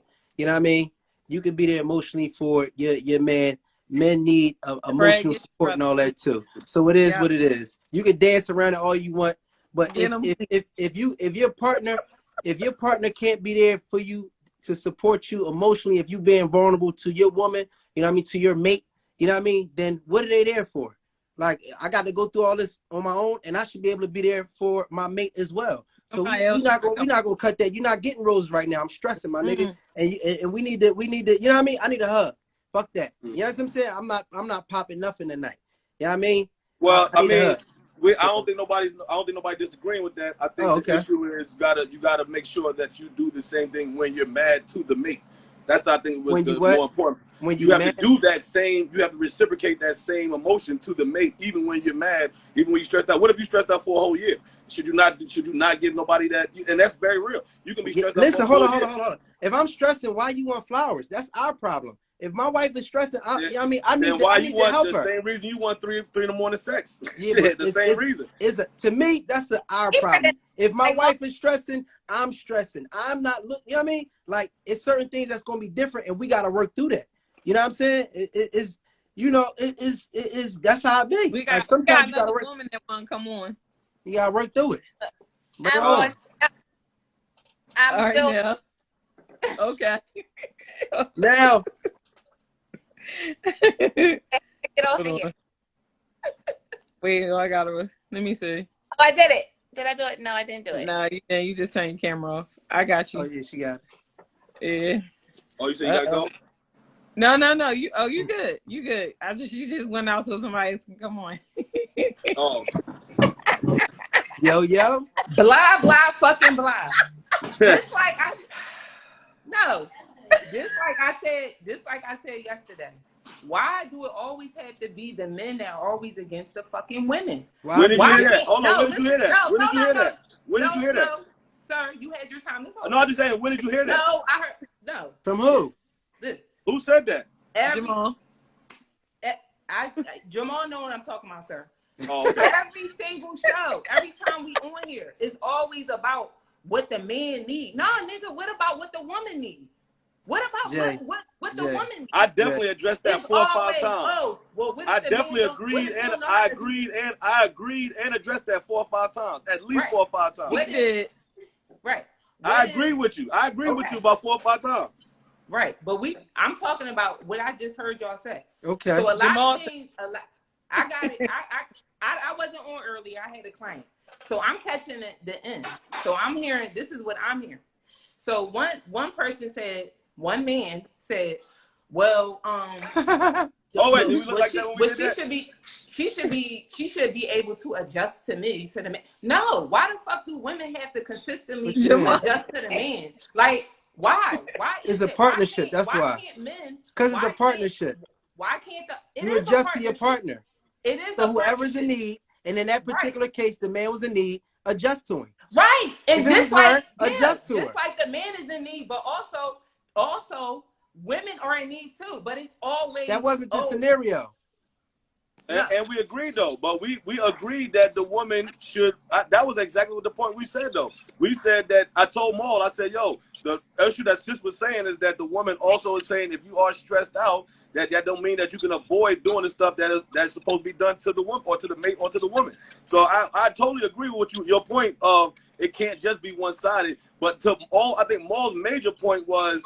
I'm not saying I agree with Maul's major point, but his major point was in that particular scenario is I'm not trying to hear that. If I'm stressed right this second, I'm looking for my comfort. And the only thing I was adding to that was you don't forget to give that same comfort out when you remember that, hey, you know what, that woman ain't got no comfort in a month or 2 months or 3 months. You know what I'm saying? Coming off like a Somebody chauvinist, said, Jay. but when we stressing, it's considered complaining. But when y'all stressing, we have to be supportive. No, that's yeah, not and we got to be comforting. We got white. Okay, I can say this: when a true. man's stressed, he But takes when it the women internally is a lot. stressed out, is this she nag all the time? She this, she that? No, fucking no. Hold No, up. no. Hold on. Let me ask you a question, Jay. Hold on. Before you get on your soapbox, because you got something already pre-recorded, my nigga. It ain't got nothing to do with what we talking about. You got a pre-recorded something against the men, John, already. So that's that. But what I'm saying is, listen what I'm saying. Yeah, because you came in on the tail end. You was all wrong and loud. You know what I mean? I need you to do a squat on a chair. You know what I mean? No. So listen. This is what I'm saying. If we partners, then we gotta support each other. It's not a male thing. It's not a female thing. It's a partnership thing. So what we're explaining is that if your mate is stressing, then you shouldn't be expecting what you would be expecting if they're not stressing. So their stress should be your job to help them to get out of that sunken place. And that's just what that is. Either way. So Right. yeah, that's it. And I will say this. I'll say this too real quick. So when you said when a woman says something is nagging, so like here's the difference between nagging and stress. Usually when a man's stressed out, it's usually, now don't mind, I'm not saying every man in the world. I'm not, by no means are all niggas the same. Some niggas are just fucked up. Let's be clear on that one. But usually, we talking about good niggas. When a man talking about they stress, it's usually about bills, affordability for kids, that kind of thing. So it's not the same argument typically when you hear from the woman. So you hear nagging is because you saying, well, damn, you keep leaving your clothes on the floor. You keep doing that. That ain't stressed out as though somebody's saying the mortgage is about to be gone. The lights about to be off. My kids I don't get to see. That's usually the stress. Now, if it's equal stress, I'm all agreeing on that. But when you hear the word nagging, it's because it's not the same stress as if the house could be gone, or if somebody could pick up some clothes off the floor, or wipe a counter down, or whatever it is that may be leaving, cutting the light off, whatever it may be. Those can't come off as a nag as opposed to saying, oh, that person was stressed. Y'all, it sounds like y'all were trying to compare equal stress on nagging and stress. Usually, I'm only saying usually when men are talking about stress, it's usually something really big that they're internally holding. So they're not nagging anybody. They're probably beating themselves up and probably externally doing it wrong to people, but they are still not just running around crying saying, hey, I can't pay the bills, I can't pay the bills. That's kind of where a difference between a nag and actually saying a man is stressed. Now, you just asked what's the difference, and you said, why is it y'all nagging? So I was trying to give you an answer to why. So the person that put that I said, so we don't stress over the same. I didn't ask you what was the difference. Oh yeah, I did. I said though. I said that if we're talking about equal stuff, then I agree. But very rare is that the case. I'm not saying it's never the case, but so very rare. Let me ask y'all women something. Is there ever a time where, like, first, it's two things, real quick. Is there a such thing as nagging? That's A. Is there a such thing as nagging? Because let's not act like nagging isn't a thing. So is nagging a thing? A. And is there ever a time where you say to yourself, you know what? Maybe this is not very important right now. It's not necessary to add this stress to a situation. So the first question is there such thing as nagging? But when women, it's a question, Jay. When women, is when it women such thing as nagging? But when women complain about something over and over again, 9 times out of 10, because we're avoiding the question. No, because I complain. We're avoiding the question. Is it a definition? Is there a such thing as nagging? Yes, it's a definition. Okay, that's what a nigga talking about. What I'm saying, but what I'm saying is, normally when a woman normally when a woman consistently say the same fucking thing over and over and over and over and over again, to men is nagging. But honestly, she wouldn't have to continuously say it over and over again if the man just listens to her. If the man just does what she asks him to do. Then you won't hear me say, can you lose some weight? Because you keep coming in here every week, 300 pounds. But to that man, damn, all she do is nag. She always talk about da da da da. Well, why do I keep saying the same thing? I keep saying the same thing because but now hold on, I agree with what you're saying. But if you think that's equal stress to somebody saying my house is about to be taken away from me, that ain't the same. Compare. No, that's not the same equal stress. No, so that's what we're talking about. So she said no. She said no. You're triggering my nagging. Take accountability. If we're complaining about change and you don't do it, it seems as though as she's nagging. I mean, sometimes you don't know how to talk to a guy. I mean, that's simple and plain. Again, a man not taking accountability. No. No. You gonna respond? Are you gonna respond to somebody that's not talking to you in a way? This is a great area because there's a lot of things that got to be specific on that. Like if you telling me, okay, so mind you, I'm reverting back to what the original topic was. We talking about the man being stressed. What Maul was addressing was a man being stressed, and that means sometimes that can turn you off or stop making you do the romantic things that you were doing. Now, what y'all brought up to that point was, well, what about when a woman is stressed? Why does it become nagging? So the reason why me and Maul are addressing the word nagging, because nagging and being stressed have two different things. They're not the same. So we're going to two different areas. If you keep saying you ask me to do something a million times and I don't do so, yeah, okay, it could look like somebody just straight ignoring you. I can agree to that point. We're not disagreeing on that part. We talking about that part right there isn't something that's going to stop somebody sexually or move somebody out. Somebody being so stressed because they don't have a job, because they don't know the thing. Those are usually the internal thing that men are really holding on to typically. And women too. I agree. women I too. agree Mhm. that we're not. This is Yeah, a make thing. 'cause A make thing. I and agree. women too. But in this She said scenario, that y'all were addressing the men. causes Y'all were us addressing the men in this to scenario. So that's why I'm react only addressing the men. Y'all were addressing the men. So I was saying in that scenario, that's usually what the men are holding on to. It's very rare if a man and a woman is in the house, the woman is holding on to that same internal stress of saying, I'm getting ready to lose the house because I ain't working. It's very rare. It's not that it doesn't happen because you That's got to a live with lie. that person. But That's the a male is lie. the. That's a lie. I said very Yes, it rare. is. The same stress is all I'm saying. The same exact equal stress is not usually put out. So why don't y'all feel that men need foreplay too? Like, why is it that, you know what I I ain't mean? say Hold that. on for a second, real quick. I got you, but Shit, I this. ain't say But that. I'm gonna tell you what the foreplay is. The foreplay a lot of times is how you react to men emotionally. Nagging is not the best way to get something out of your man. It's a lot of ways you can get something out of your man. If you can't get something out Right, of your and not listening, hold on. listening, No, and no, not no. listening, I'm making a point. is not a good way to No. get to your woman. No. Listen what I'm saying. I'm making a point because we're talking about, you know what I mean, getting your man to do certain things that you want them to do or whatever, your spouse, whatever the case may be. Is Right. you can get more honey, you can get more bees with honey than you can with vinegar. A lot of you guys don't know how to communicate in a way that is going to get the results from your partners. Bottom line. And I'm a not lot of gonna guys, I'm and a not lot gonna of y'all don't respond to know how to nothing if listen. somebody yelling at me. I'm not gonna respond to something if somebody's talking down to me. It ain't happening. So you Right. can talk all you want, and it's gonna turn into a nag because it ain't gonna happen Right. because you don't know how to communicate And to I me. agree with that. I totally agree. Screaming, you know, you might react because I don't react to that either. But a lot of this, what leads up to the screaming, what leads up to the person consistently keeps saying the same shit. Could it possibly that you're not listening? Yeah, somebody said majority of the time, if a woman is nagging, it's a reason.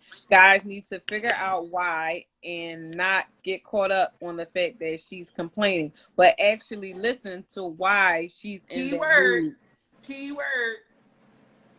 So I Listen. think one of the reasons that one of the important things the mall asked was is there a thing called nagging. Because if you have 1,000 things that you're getting tired of, it's called nagging. If every single thing that I do is a part, it's called nagging. If I have one bad flaw, I got you. If I got maybe 2 bad flaws, I got you. But if you want me to fucking always have my forks on the right hand side every single day, if you want me to fucking drink one sip of this water, then one sip of this every single day, it's becoming nagging. There is a responsibility thing. I agree with y'all. The reason why more actors there's such thing called nagging is because sometimes it's like, nigga, every day it's a new thing. It's not that in certain people's scenario. In certain people's scenario, every day they feel it's a new thing. That is going to become nagging. You cannot be this fucking pissed off about every fucking damn thing every damn day. That is what some people go through. I'm not saying anybody on this thing goes through that. I'm saying that is what people go through when they like, yo, today it was this. And you know what people tell you in another day, every day is another fucking thing. How is every day another fucking thing? At that point, it's becoming nagging. Yeah. And I'm no longer saying, the accountability of being stressed is not. That's why more asks, is there such thing called nagging? Because in certain scenarios, people are just nagging people. You know what I'm saying? Yeah, but you are not really nagging people, but some things could be the same exact thing, but in a different scenario. So again, it may seem like it's something new, but really, it's the same. So, shit. Cherie, can you give it? Yeah, I like to know an example because I don't know how it could be the same thing differently. How can it be the same thing differently? So, can you give us an example? Because what I mean is, okay, whatever the situation with, all right, so like with the being romantic thing, right? Mm-hmm. So say like that's the issue, right? So now, okay, if I'm saying to you, I'm complaining to you about you being romantic, right? All right, so now I done moved on to like, well, how about we do dating? Oh, now it's about dating, blah, blah, blah. But it's the same fucking thing. Being romantic is dating. It's the same thing. She just gave it in a different form for maybe somewhere that you can but that's not but no. So in your scenario, I agree with you because that is not really a different thing. It's the same thing. Thank you, Jay. So that's not really a nagging thing because that means that person does need to start being aware. I agree with you if you're saying that person needs to be aware because yes, that I agree. That that's male or that mate, but that's what I'm saying. Aware. If you're not listening to the actual person and what the person is saying, they can be complaining about the same thing over and over and over again, in a different form. But But that's you not what take I it addressed. as I One of the agree, comments. but that's not what I addressed. I said if What? the person has a different thing, that's when it becomes nagging. I can agree with you if it's the same thing forever. Then I agree with you wholeheartedly. That mate, whether it be male, female, that mate has to But say, even damn, if it's the I'm, same four things, or it may not But be a hold on. whole bunch of things, but it So may be again here put go out a in comment different on ways. here. Somebody said, I just think, and I agree with this. I agree with this point. Jay said, I just think it's a time to have a discussion and it's a time not to. But going into it, check your mate's temperature before digging deep. I think that's where the issue kind of comes in sometimes too, is because you know what I mean, and it's like, is there ever a time where you say, you know what, this is not the right time to even, you know what I mean, stress or, you know what I mean, go into this particular topic. You know what I mean? And that's what I was saying earlier. At times, you know, and I'm okay with it. I don't know why people think like, oh, it stifles me from expressing myself. Like sometimes you do need to sacrifice just saying what you feel for the betterment of the vibe or of the situation. Why does everybody feel like they got to say what's on their chest? Like that is just so selfish to me. Sometimes you just need to shut your mouth and, you know what I mean, allow things to pan out. Because there's a lot of times a motherfucker will they will fuck up a really good situation because you just had to say something. That is so fucking immature to me. Like you need to be wise. See, being smart is knowing what to say, but being wise is knowing when not to say it. And a lot of y'all are smart, but you're not wise. And that's when you need to listen to, Wait, who not wise? to people that just say the first thing on the top of their head. That. So somebody put in the comments the definition of nagging. If we go look up the word nagging in the dictionary, the verb is worrying. So again, she's stressing, she's worrying time to take accountability. Yeah, but some people are worriers. I agree. So it's worrying, it's not Some nagging. people, but some people are natural worriers. Don't project your stress on me. No, hold up, Jay. It's some people that really are heavy worriers. Like you're worried about you. Like, don't give me that shit all the time. I got my own shit too. You're nagging, you're worrying, and sometimes it's not important enough for you to bring that out and project that. Sometimes you need to enjoy life and show. Look, I wish y'all would reverse nag by saying nag me about how much you appreciate some of the things that we already have. Maybe it might be the fact that, you know what I'm saying, we have food on the table. Maybe it's the fact that we're all healthy. Let's nag in a positive way. Why you always got to nag in a negative way? It ain't nothing nice about what's going on in your life. That's like, brag. That's When nag turns positive, it's brag. When nag brag, turns positive, brag, brag. baby. Let's brag together. Let's search for something to be appreciative of. That's a lack of appreciation when you can't find shit to be happy about. Like, what the fuck are we doing here if you can't find wait, nothing? hold on. Let me say this. So, I mean, he got it a little more extreme than I was saying, but my point is the agreeable. It was only when it comes to multiple things. So when you said, if I got to ask you about dating, you know what I'm saying, something like that regularly, then yes, if I got to repeatedly ask you about the one thing, I'm not saying that's nagging. I can agree with you that the mate needs to actually say, damn, they asked me the same thing for years. Now, the point that I'm making, what kind of more was going to as well, if you ask me about this, then ask me about the floor not being mopped, and ask me about the water every day. Like, every single day is something that is becoming nagging. That is not the same as saying you stressed out because your mate doesn't love you, is not showing romantic, you know, trying to show his romantic sides to you. That I can totally agree that really shouldn't be called nagging if that is one thing that y'all have been trying to work on for months or years or for however long it's going to be. But if it's a different, like he just said, if every fucking day, damn, you made rice today? What? Godly, like, damn, what you mean, for real? Like, what are you talking about? Like, you know what I mean? That's how you going to respond to, like he just said, most of us niggas not even eating. The first thing you tell me is, I ain't want no motherfucking rice. You know I ain't trying to eat no carb today. Like, what? Like, listen, man, you know what I'm saying? I see what I'm saying? That it's the difference because, like he just said, now you speak in your mind, and like we said earlier, there's a thin line between that time bomb of knowing what could throw somebody off. Because if we all know, like you said, if it's a scenario, somebody stressed out, and I'm doing what I can do, I'm making rice and beans, that's all I got. And the first thing you tell me is you don't want carbs. It's like, damn, you done set that bomb on. It's like, yo, you know what's going on. You know I ain't got nothing going on. I'm trying my best. I'm in here cooking. It's the difference between that being stressed out and nagging. That was the only thing I was putting out. Hey, look, women, I'm gonna give y'all some game, and this is for men too. You know what I mean? Yeah, Jay. Women, I'm gonna give y'all some game. You know what I mean?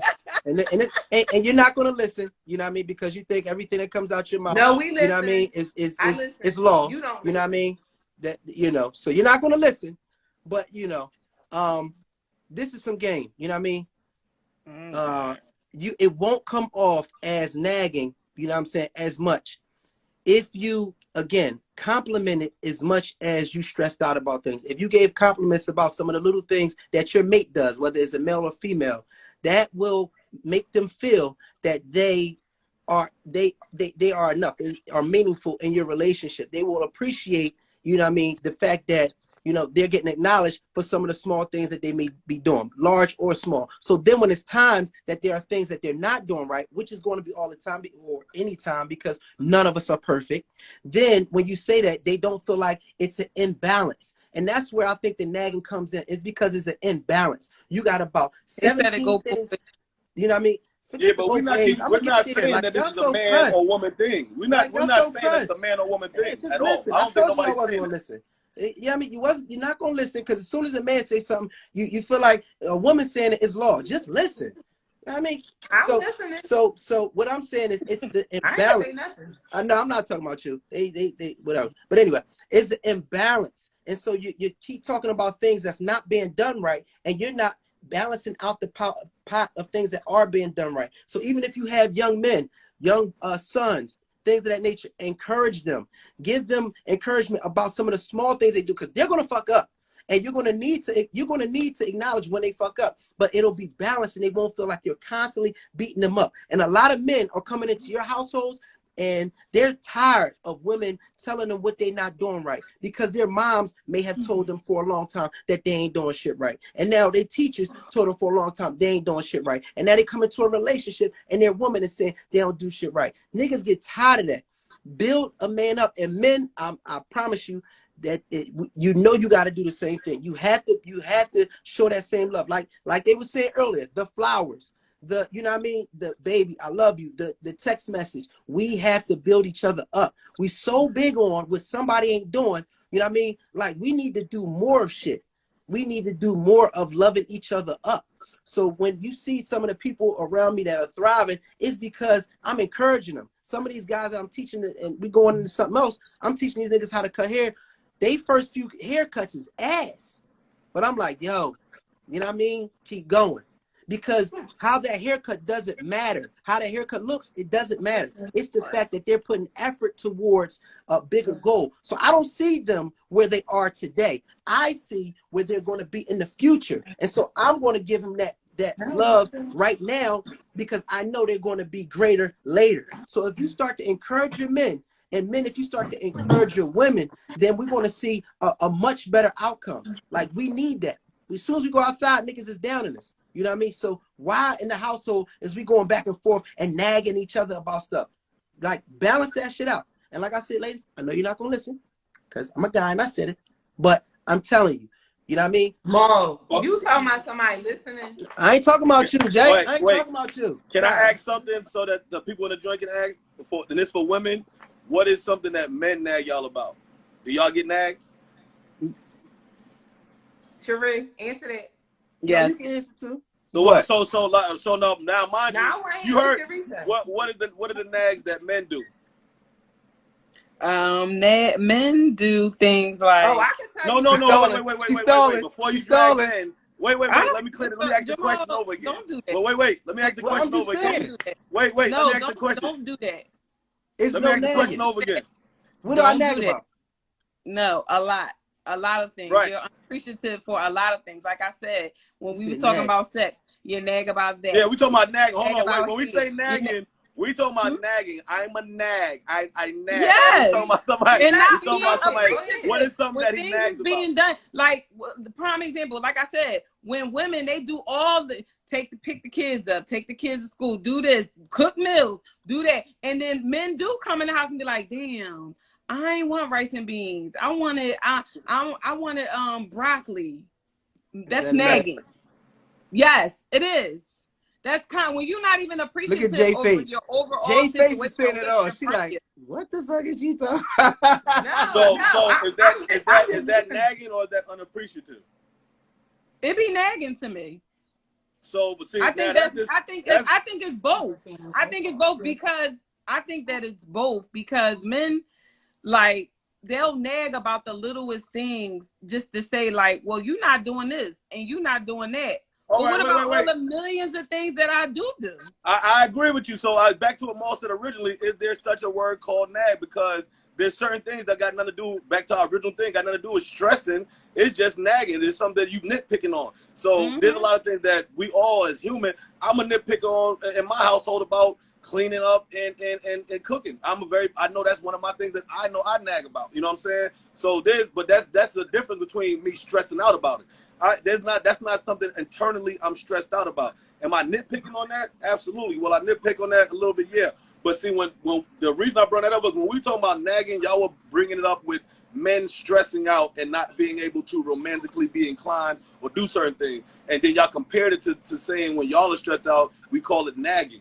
The difference between nagging and actually being stressed is a totally different subject. We keep sliding down a razor blade to another pool, but I'm bringing it back to let you know that the only reason I'm bringing that word nagging up is because we were comparing it to stress and then why a man is probably not doing the romantic things because we compared it to men, not just saying men, but because we compared it to men not doing the romantic things, and we're saying that. Now, if we're just saying why people nag people, that's not the same thing as saying somebody's stressed. If Maul ate the food, it's clear that it was appreciated. If he threw the plate up in your face, then you can say, damn, not only nagging, he's unappreciative as well. Because he could say, damn, I ain't want broccoli, and still eat it. He wasn't appreciative. He just ate the shit because it ain't shit in there to eat. So I mean, gonna starve? if that happens, I can agree with you if that happens 7 days a week. If that happens 7 days a week, and it ain't nagging. I'm gonna tell you why it's not nagging because the definition that the whoever said on the side, she looked it up and basically she said that nagging meant worrying. So if I don't have broccoli or if I want broccoli, I'm not worried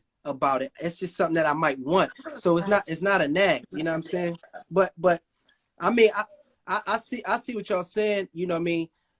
But like I said, nagging can really be a problem. It's that nagging can push guys out the door. You know what I mean? Because it adds stress. It's taking your worry and it's putting it on somebody else. That's what I said. Everybody. It's not that's what I'm saying. No, for sure. Problem. So stress. All right. Stress. Period. All right. So for the men, what can y'all do so you won't hear her or whoever nag? What can y'all do better? I think that's personal. I think it's a trait. And it's not negative. I think that's just I think it's a female trait. So do Cherie nag you? I mean, she's a like. I think it's certain things that she. Hold on, but let's be fair. Wait, let's be fair. She's a female. Let's be fair. Hold on, wait. Let's be fair. My grandparents, my grandmother, grandfather been together almost 60 years, and they don't like each other. Let's be clear. So like all that act like you gotta like somebody for a long time, that ain't gonna happen. Yeah. You ain't gonna sit there and just tell me every day you've been with somebody for 30, 40, 50 years that every minute of the day you just fucking it's just peaches and cream. It's not. It's certain things, and that's just what anybody. If you got a cellie, if you got a roommate, if you got anybody you bunking with, after a certain amount of time, there's small nuances that you nitpick at, the way they do, the way they dress. But that ain't got nothing to do with, you know what I'm saying, that the stress level of saying my bills can't get paid. That is just the fact of saying, oh, okay, you know what, I'm getting to a point where little small, that don't mean I don't love this person because little small things nitpick at me. Like I said, in my household, it's cleaning and cooking and stuff. So like, I'm not ready to fall out of line because my lady won't clean or cook to the way, in my mind, looking like that don't make sense to me. Fred, men won't be stressed about, paying the bills and all that other stuff if they communicate with their mate who may be good in those areas that can help them with that, instead of feeling like they can just do any and everything on their own. And they can't. I feel like with men in general, they don't like to admit when they can't do something because they feel like as a man, that's just what society said that they have to do. Instead of knowing, like, listen, if I got to give it can be either way. You have women that's irresponsible financially too. So if you know you're an irresponsible adult, you got to take full responsibility. That's the accountability to say, like, listen, I let my maid handle everything because I know for a fact if they give me $1,000, I'm going to the mall. No, I agree. I mean, Here. I think in a relationship, I totally Oh, get that period. 100%. Listen, I don't even look at the bills in my house. I just pay them. Just when they say, all right, here go half, you go, what you gotta pay? This you gotta pay $1,000 today. Okay, all right, cool. So because, like you just said, I'm not the person that's checking the mail. I'm not the person that's looking up online and see when the bill date due. I ain't doing that. Now you're gonna pay it. You know what I'm saying? Mhm. So yeah, I totally agree with you on Yeah, that that's statement. good. You know what I'm saying? I And do, I feel but like as that's a a team, big, but that's as a a team big thing in a lot of households though, where a lot of the complaining, the stressing, the well, nagging, I all agree. of that I comes agree. about because it's a lot of things where people with these roles, that's what we was talking about last week, is the roles. Sometimes people have to understand that your role can change no matter if you're a woman or a man. Some people are good at certain things and some people are not, vice versa. But you have to take accountability of that to say like that it just ain't me. I can't do it, Well, man. you I know don't what care too? A what lot of society says.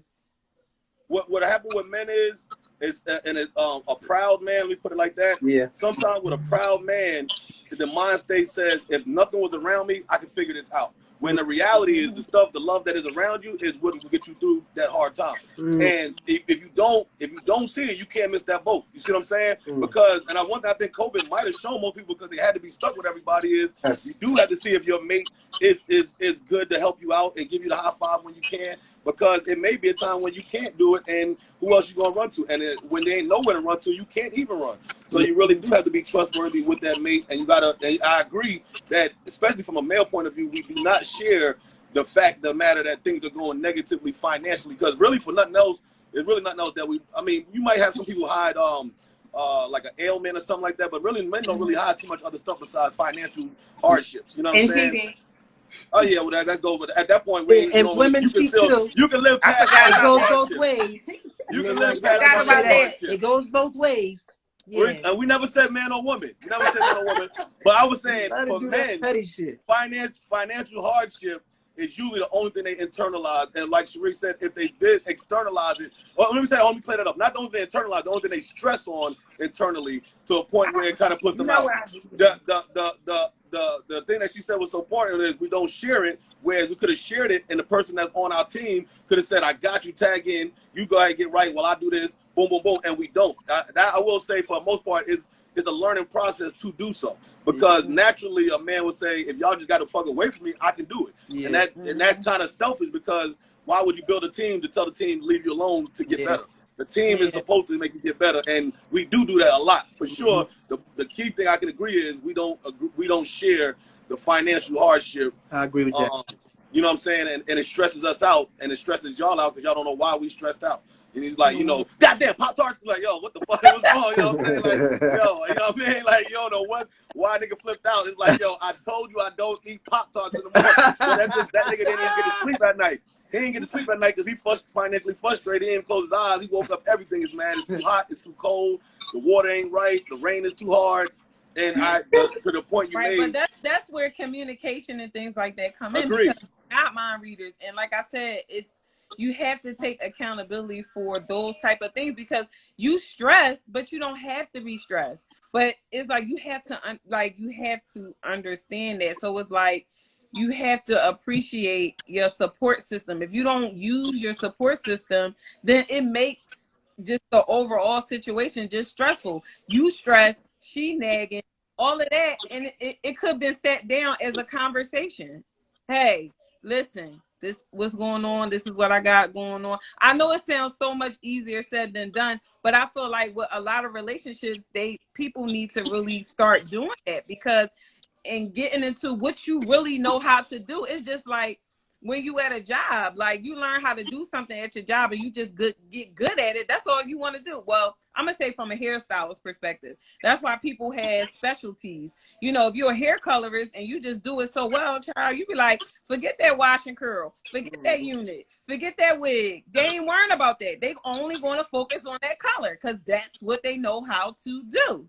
Like they're not going to go into different lanes and do something else because it just sound good or it look good or I can figure that out.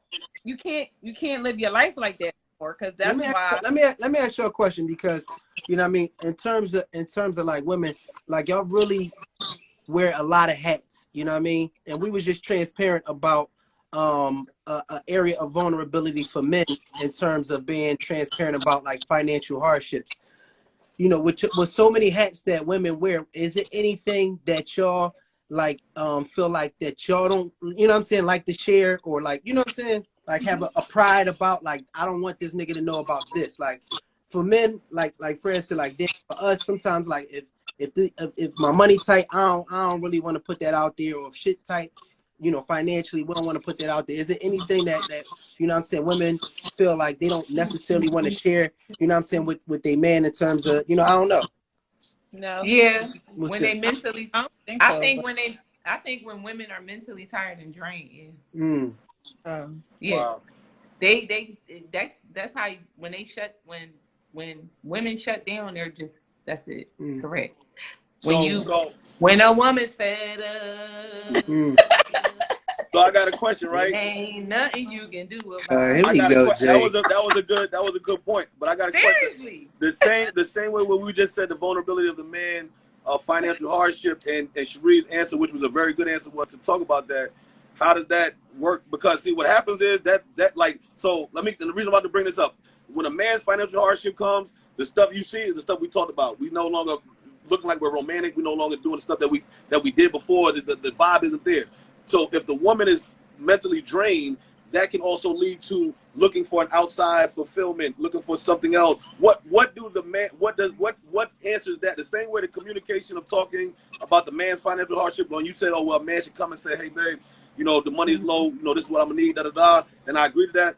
How does a woman, or what does a woman supposed to do to answer to her question, to if you're mentally drained, so that it doesn't veer off to the left, so that you don't, you know what I mean, so that it doesn't go the same way for a female, meaning like, oh, okay, you don't want to. how does a woman? So with that, a woman again need their spouse to listen. Because if you're not listening, then it's gonna make me want to shut down. Might make me want to look to the side.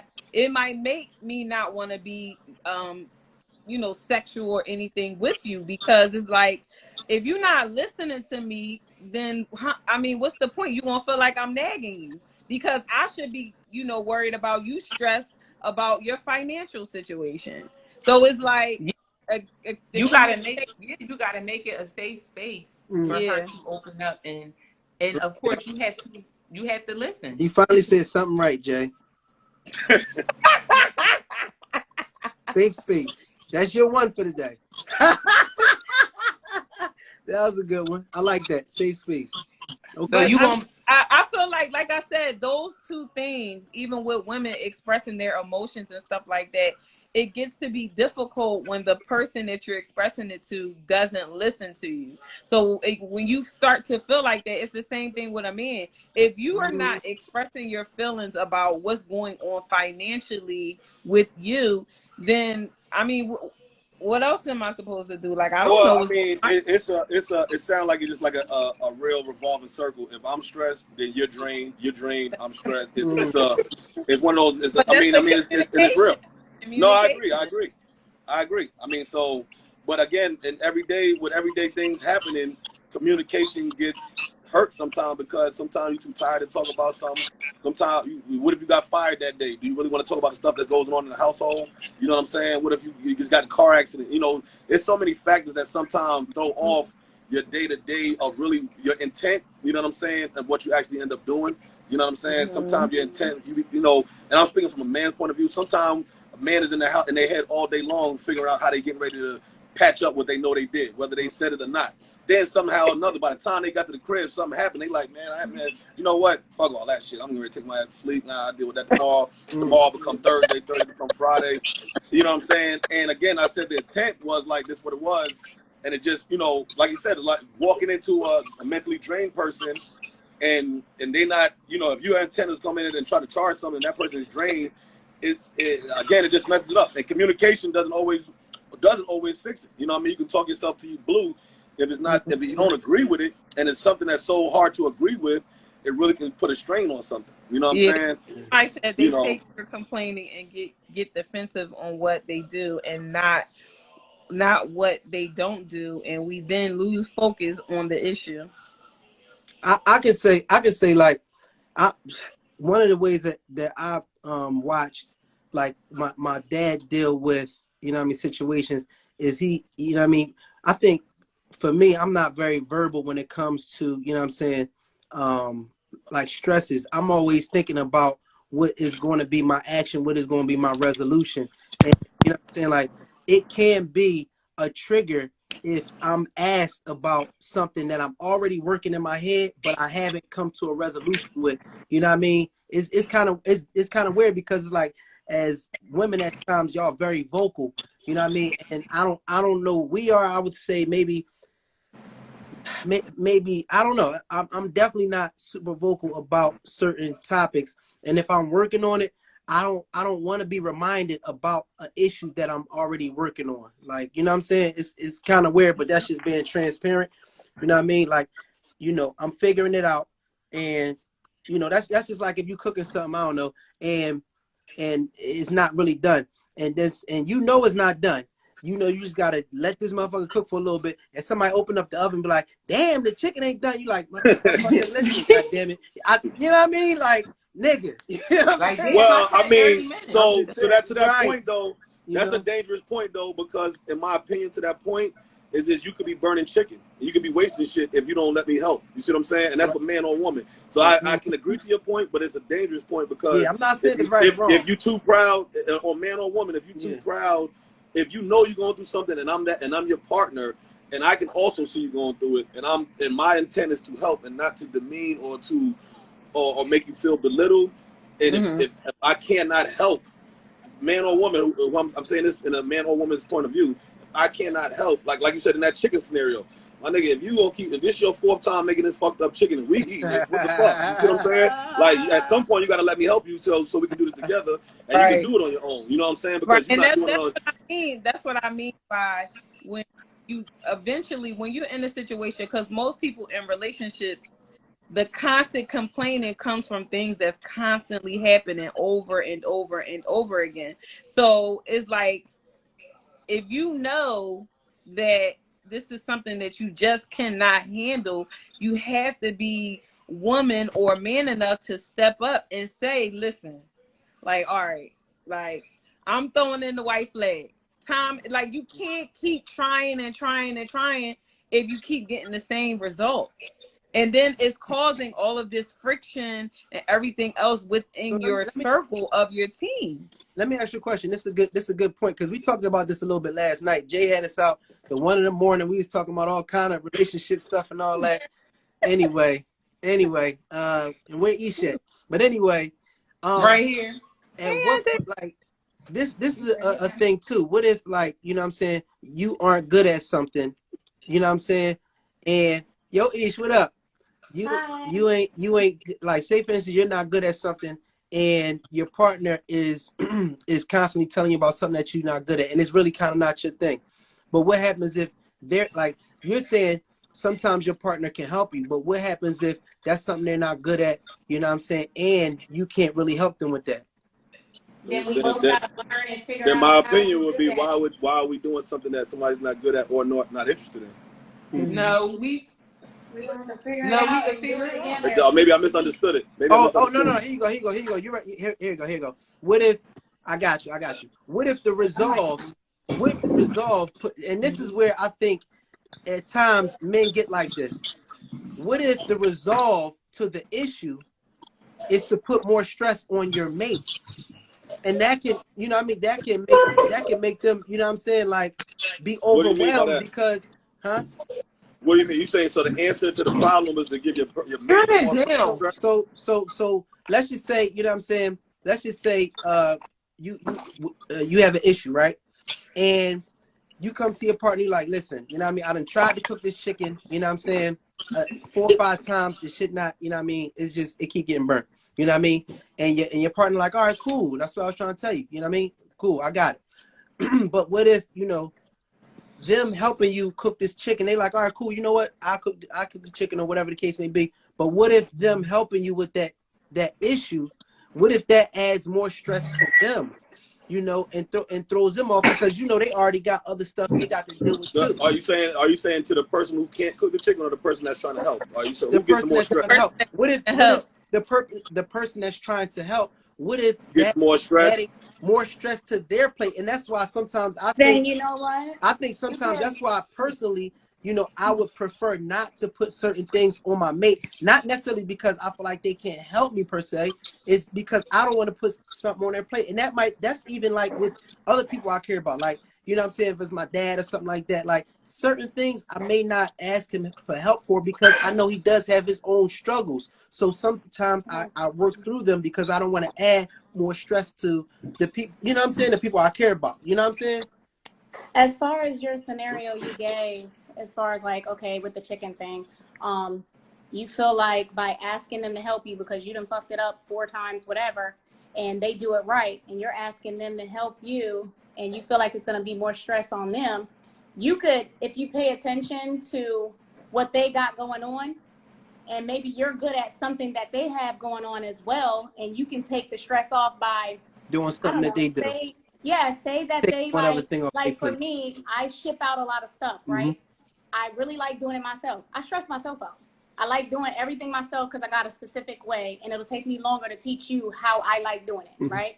But if you need me to do something, or she need me to do something at her gym, and it may added stress, she'll be like, listen, if you tell me how to ship this shit the way you want it shipped, and what post office to go to, and who knows, I will tell her, okay, this is the person I go to. He know exactly how to ship it. Just go to him, be like, look, my wife told me to come here. This her shit. Do whatever you normally do. And that takes stress off me because you delved into something that I was doing, and I'm helping you do something that you were, that way you're not bringing the extra stress on me because you're also relieving another part.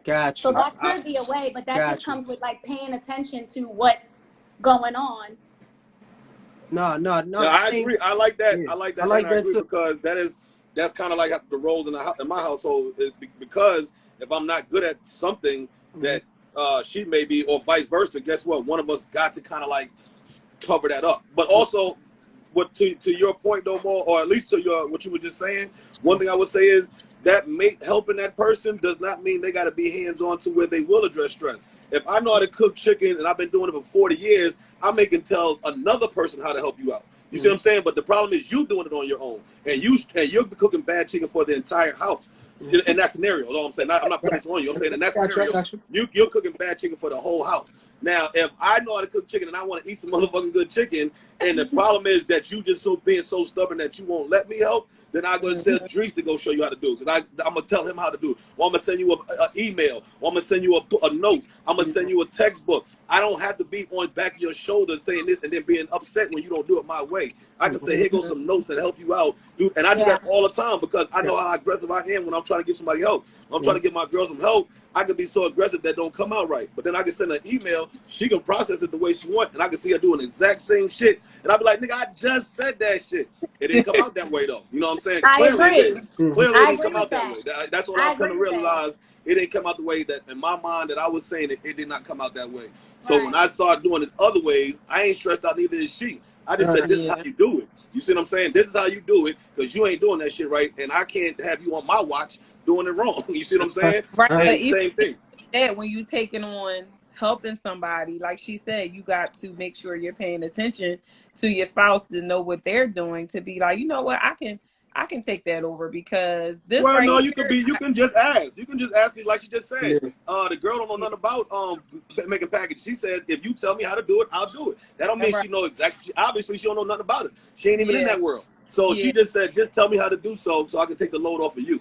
I ain't got to be all interested. There's a lot of stuff I'm not interested in my girl's world. You know what I'm saying? I do have to find common ground, but she's a doctor. She does. I ain't interested in all this other stuff all the time. Now I'm definitely interested in what she wants to talk about. But would I be talking about that world outside of her? No, probably not. You know what I'm saying? So I have to find out what it is what I can do verbatimly. Like she said, just do this. We're gonna do it.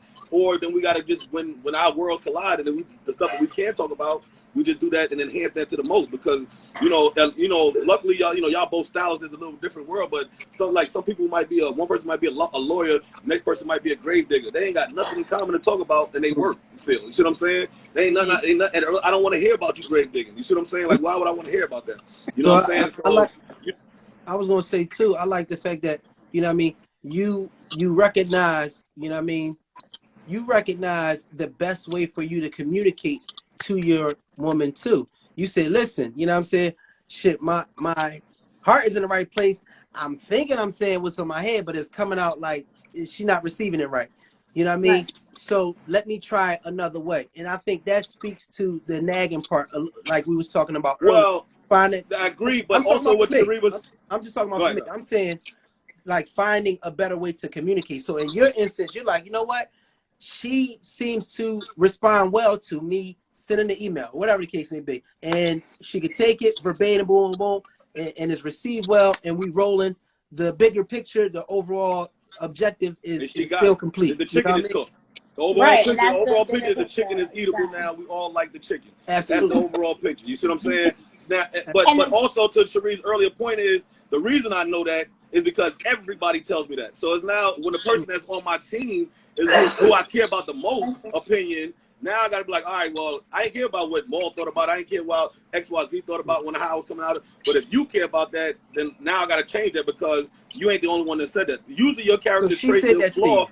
Yeah, usually your flaw, your mate ain't the first person to tell you your flaw. Somebody else that knows you has expressed that flaw to you. You know, or at least that loves you has expressed that flaw to you at some point. And the mate is the one that you pretty much care to say whether you want to fix that flaw or not. That's the accountability. Do I want to fix this for this person, or do I want to keep saying what I said to everybody else? Fuck you, I can do this alone. You know what I'm saying? Usually when you want to have your mate to stay with you, the accountability says, I got to fix this flaw. I got to at least address this flaw to see what's going on because this ain't the only person that told me this flaw. And for me, it's how I tell people certain things.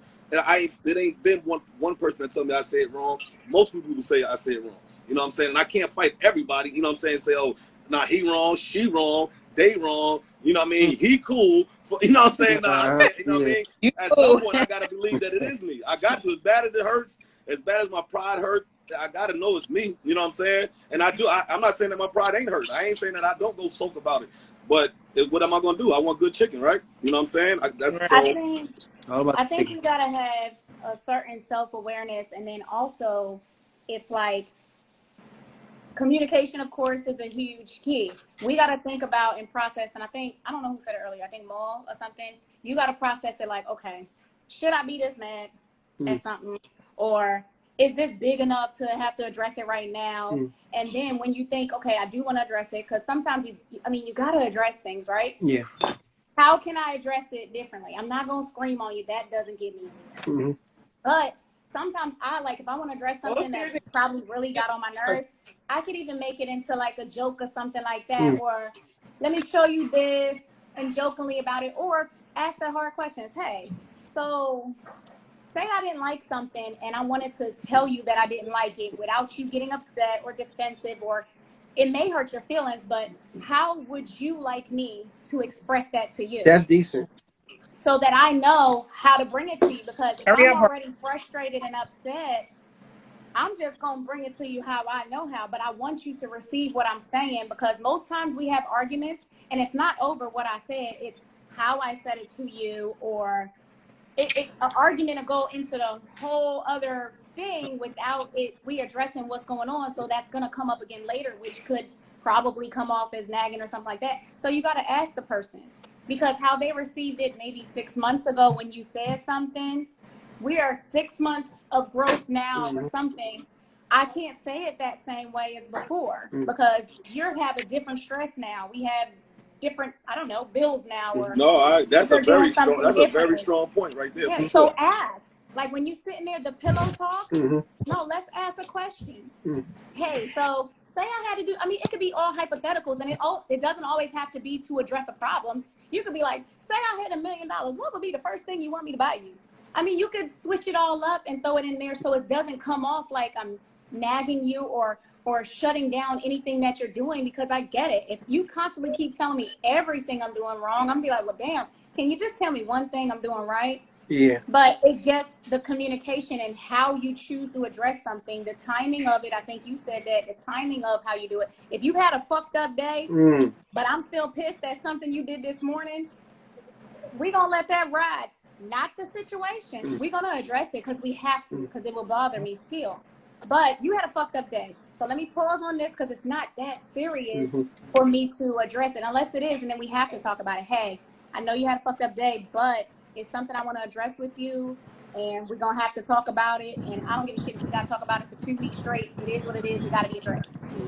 So a certain tone and a certain thing you say and how you address something can get you so much further than being in the moment upset So and just coming out somebody. now that ties into what the young lady said earlier about your demeanor versus what an explosive demeanor is a game changer. Because remember when the young lady said earlier, oh, I could say something that could fuck your whole. Oh, she didn't say those exact words, but she said like, yo, I could say something that could drop a bomb.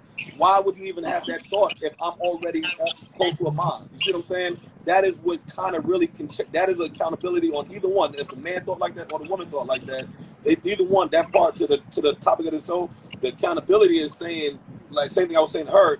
If you even have the gun to my head as a teammate, like you ready to shoot this gun off, it's something strange about this team. Like it should never be the gun is at my head like that. Like you got something ready to lock and load to take me out. That really But then sometime with their stress too, it could end up that way. But then that's when y'all gonna have to work through it with your communication. Well, again, every time it's not gonna the be. difference would Every be time the it's not difference gonna would be be the perfect. tone of what you just said. Like you said, the young lady earlier was like, yo, it don't matter how nicely you say something. Like I just said, if I walk in the room with the gun and you say kiss my ass, it ain't no I got the gun. You probably on a higher percentage of the one getting shot first because of how you said what you said. You see what I'm saying? Now, like you said, with your tone or how you brung it in, how you whirled this in. Men definitely, now obviously I can't put all men in this box, but the good percentage of the men that we're talking about, the reasonable, sound, understanding men that we're talking about, if you can address it in a way to where it does not, like if you know you hold the thread, it ain't like y'all don't know y'all hold this gun that can really set it off. If you know you possess it, then okay, you can use it how to your thing. You can just have it on your hip, and nigga know it's on your hip. You can have it on my face. Go to two. You know what I'm saying? That's how y'all holding that gun, or that's how it's appearing that the gun is being held when it comes to a conversation that can potentially spiral to something that had nothing to do with the topic. Because Right. of how it was said, and like Maul's saying, like, yo, you're saying it the wrong way. Now it's becoming nagging because you got the gun to my face. If somebody got a gun to your face, you ain't got no position. Somebody got a gun. But we also have to be realistic with it as well. That could be maybe 80% of the time, and then sometime it may come off wrong. We're all human. Just like sometimes you may want to address something, and for the most part you can address it right, and this day whatever was going on with you say it fucked up. So it has to be like, it's got to be processed, and it ain't always going to be that, but for the most part that should be the end goal on both ends, male, female, whatever, whoever. Just dealing with people in general. It doesn't have to be a spouse or whatever, just people in general. Even how people talk to their kids, because some people talk to their kids fucked up, and I think like, dang. And then they wonder why when their kid grow up, their kid talk to people fucked up. So I mean, realistically, sometimes you're gonna miss the mark, sometimes, right? But for the most part, that should be the goal on both parties. Even if you had a fucked up day, it doesn't give you the right to come home and wild out because you had a fucked up day. She or he or the kids didn't do anything to you. So sometimes we got to try our hardest to cut it off. We're not going to make it every time. But that should be the goal of the whole entire house. I want to add this, like, in our relationships, like, you know what I'm saying, I think it's important for us to realize that, you know what I'm saying, like, really society has really made it,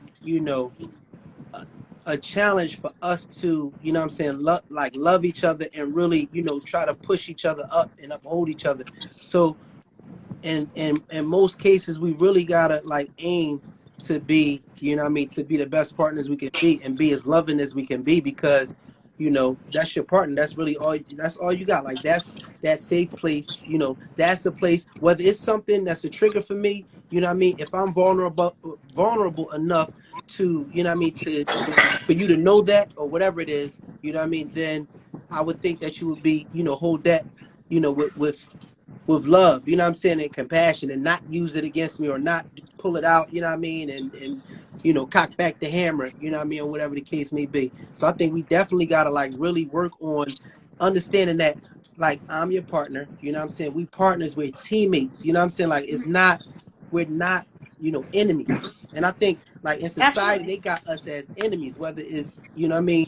And just in the Black community, honestly, our relationships are viewed, you know what I mean, as a threat, because when we come together in whatever type of way through love, you know what I mean, and compassion and creativity and with goals, we are very successful. We're highly successful. So the goal is like, you know what, if we can turn them against each other in their households, if we can have this one against that one, if we can have a culture of, you know, not having relationships, like it's a culture at this point, you know what I mean, where, you know, the two people are not together in a household, where both parents or whatever the case may be are not together in a household.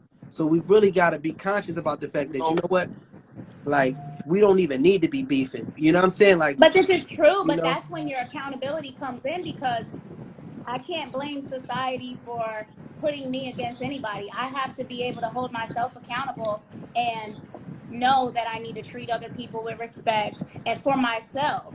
Because society out there can tell us all this bullshit or whatever, but you have to hold yourself accountable and treat people how you want to be treated. If you don't want to be treated with disrespect, you respect other people. You know, that doesn't mean that person's I'm just saying more so be conscious of it, because we're embedded with it in music, we embedded with it through, you know what I mean, TV. A lot of our responses sound just like reality shows, and that's entertainment. But what I'm saying, when it comes to real life, we need to be more conscious. Like, hold up, this response ain't really the response of somebody that loves and respects, you know what I mean, or honors their partner. Like, this is not, you know, we was talking earlier, and Janelle was like, you know, that's how I be sometime. Or it was a hypothetical. I don't even know if she was talking about her situation, but she's like, if you met me, you know, loud, and I'm just loud, then, you know, kind of like, it is what it is. But I'm like, is that being a good partner? Like, what is your No, because purpose that in comes the with partner? that's the same as when people be like, that's just how I am. Mm-hmm. Right, Which right. I So if like. that's just how you are, is that the best for you? So you're telling me you are at your very best, you're 100%. Mm-hmm. This is all you gonna get. Mm-hmm. Like, you know what I'm saying? If that's what you're telling me, then it possibly may not be for me, or I may have Jason, we outgrown gotta you at go. this point. You know what I'm Mm-hmm. saying? Because to say somebody is like, to say like, this is how I am, I mean, I've been this way, that's telling me that you're choosing not to progress or grow. Yeah. Well, so hold That on, you're wait. Let me say this. okay Let me with say being this. right there at plateau. That is only. I'm gonna say that is only. But for my opinion, that is more relevant when that is negatively affecting your partner. Absolutely. If I just Absolutely. say that's how I am because I like short hair, dog, that's not something that's negatively affecting me. You Right. feel me? That's just how I am. I don't like doing my hair. I mean, I'm not gonna walk around looking crazy, but I don't want this, that, and the third. You know what I'm saying? Right. That's how I am. Now, if that's how, like Maul said, if that's how I am when it comes to yelling and demeaning me, yeah, okay, because that's like you said, you do that to the kids, you do that to your mama, you do that to Right. the teachers, you do that to your principal, you do that to everybody. Okay, now I gotta really sit back and take that. But that point for me is more valid or more strong when it negatively affects the partner. Absolutely. Not just to say that's how I am, because there's certain things that's just how I am. Like I said, if I brush my teeth True. after But I no, eat, I'm talking about when it's a negative thing Yeah. that Yes. you can grow in, because it's like, that's just how I am. So it's like, okay, and you see it's not working. You're affecting and hurting people around you. So do you want to stay this way? Because you could choose to grow and get better, because it's hurting your partner and the one you love and the one that says you would cherish and all of that vows that people write. You know what I'm saying? Mm-hmm. So it's like, you can't go back to when somebody's saying something to you that they don't like, then all of a sudden it's, well, that's just how I am. To me, that's an excuse, you know, for bad behavior. Because when it comes to like our kids or something, like you said, you know, when it's something negative, that's what people say. But if our kids just be like, well, we don't allow them to be, that's just how they are. We want them to be better. We tell them, no, when this senior is walking, you open the door for them. Let them go first. Mm-hmm. You know, they learn that. They learn to be better. Because how they were was, they ain't going to open the door for nobody. Nobody ever Right. taught them to do so. Nobody showed them to do so. But you teach them better, but we choose to accept the negative parts of ourselves because it's easier. Rather than, no, I need to stop doing this shit because it's not getting me anywhere and it keeps fucking up different things. And you can really fuck up an opportunity just by being a jerk or saying some wrong shit or having this aggressive behavior because this is how I am or something like that. You know what I mean? And not being able to chill and be like, you know what? I do need to fix that a little bit. And the person that's laying beside me is telling me, because they married to you, they're gonna love you forever, whatever the case may be, flaws and all that shit. But it's like, I'm telling you, because I want you to be better. This right here is not it. I need you to be better, because it'll be better for you in the relationship, in kinship, in opportunities, jobs, whatever the case may be. I think one of the biggest things we took out, as speaking for colored communities, that as far as the word Not accountability, colored. colored, For the Negroes. blacks, all colors, you feel me? But the taking accountability being the topic, one of the least one of the strongest points I really took away or heard throughout this thing was the two things was the vulnerability of the men usually internalize financial hardships, which in turn causes stress and drains the woman, and that's happening a lot in our black household, because that's a big thing. The man is continuously struggling financially, and he may not be struggling to the point where he can't pay the bills on, but he may want way more for the family that he can envision, but he can't actually provide at this particular time, and that's kind of stressing him out.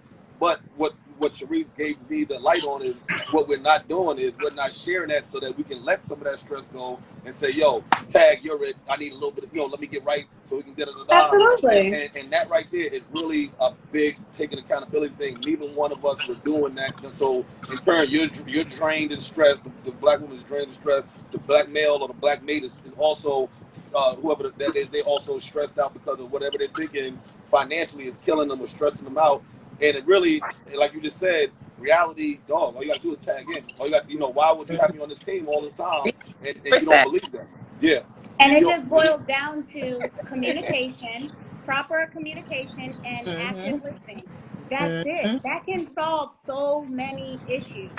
Active listening and proper communication. Like, if you're having a problem with something, be specific on what your problem is. Don't bring up everything else. Let's address the one thing.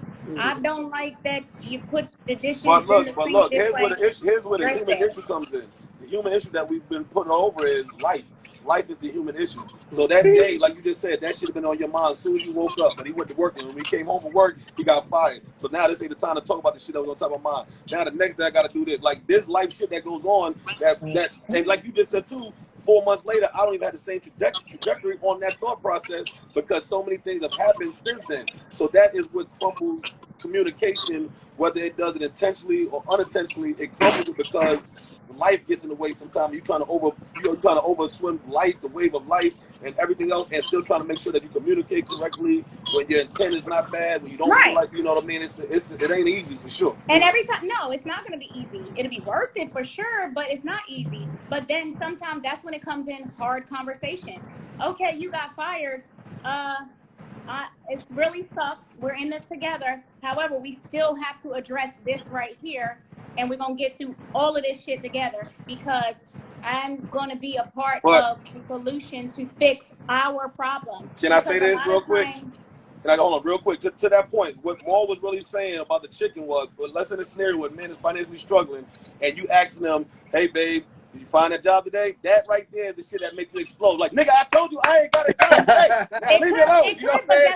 So right there, you are so out of it right there. Anytime you talk about you trying to help me, it's like, first of all, I can't take your money. I can't take your money because your money is our money. So if you keep asking me, do I got a job or do I got this? No, I'm true. You know what I'm saying? And I'm saying that for anybody. But what can also come is, guess what? Because you communicated with me like, fuck, babe, today I lost my job. You communicated that earlier. You're going to come home mad, right? I could have easily been on the phone like, yo, y'all got something? My husband, my wife just lost the job. If y'all got something, let me know. Whatever. So when you come home and you mad and you fucking up this chicken we gotta eat, and I'll be like, babe, just the conversation started. Yes, you're gonna be all upset, right? But then I hit you with the banger like, well, I called so-and-so and guess what? They want to meet with you tomorrow. Turn that frown upside down. We in there. So I don't agree. give a shit if you don't $8 an hour. You ain't got shit right now because you lost this. So that's $8 an hour. Show up tomorrow and we're going to figure this other shit out. I got you. We're on the same team. So what we said, so don't come home. I agree with what you said, Ish, and that's real. What you're saying is the same way men need to be actively listening to our women, you know what I mean? Women need to be actively paying attention to if the time is right to address certain issues or not. Absolutely. You know what I'm That's the saying? main thing that I said earlier. So That's the so with main thing that, that I look, so said. with that, if you did that, you could come in the house and drop that bomb anytime because that's good news. But like True, just but at the same time, paying it's like attention, like you know what I mean? sometimes it's gonna be, it may have to be addressed even on the day that it's down, because there may be sometimes you or man or whatever, I don't never say man, woman, I just say people, whatever, Right. as a relationship, it doesn't matter. Whether Right. you're dating a female, a male, it doesn't matter. Right. Sometimes you might be having a fucked up day and that person's gonna have to come to you with something probably even more fucked up. Like, you know what I mean? It's like, all right, for a perfect example, I was deployed, we were getting attacked and da-da-da. My family still had to tell me somebody passed away in my family. What, should they wait till we're not attacked? It's still, sometimes the timing's gonna suck, but we still need to hear it and we're gonna keep going. That's why it's a hard Yeah, conversation. It really sucks to I tell hear you this that. right now, but That's gonna be the anomaly. But we really need to work on paying attention when the time is right to discuss certain topics. And I get what you're saying. There's gonna be times when nigga, or you just paying got to hear attention this. in general, You know what I because mean? then it'll help a lot of other situations. Just Yeah. paying attention in general, because sometimes if you pay attention, sometimes your spouse won't even have to say shit and you'll already know what's going on. If you're paying attention, you'll already know what to do, what not to do. And sooner they tell you, be like, you know what, I wanted to talk to you. Thought you was gonna say something like that. I got this covered. Hopefully this helps. Even if it helps them for that 30 minutes, an hour, and it put a smile on their face through this fucked up time, it is what it is. But you paid attention to know, like, they've been stressing. Whether it's the man, the woman, whoever. What's important to mention to that is the metaphor I'm using about how you attack somebody. Even though it doesn't matter when it's important to say it or not. But if your intent to say it is to hurt me, that's different from saying it to help me. Oh, well, yeah, and that is where the line that was getting gray was when we were talking earlier was sometimes when people, the reason why people get blown up and have these triggers is because you're not saying it to help me, you're saying it to hurt me. You're not trying to help my feelings. You're trying to hurt my feelings. This is a tick for tack thing. This is not about helpful. That goes to intent. If somebody's intention is wrong, then that's just fucked up, period.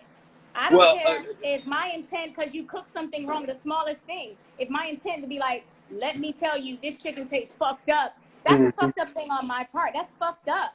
The shit could taste probably nasty, and I'll be like, I'm gonna try. And if you be like, I ain't like, did you like it, me?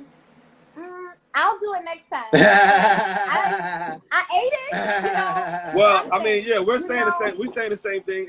Because what the people that are, the situations where the things blow up, not gonna say the people because we all are these people, but in the situations when these things blow up is because one of us has said something that hurt the other person, and it wasn't helpful at all.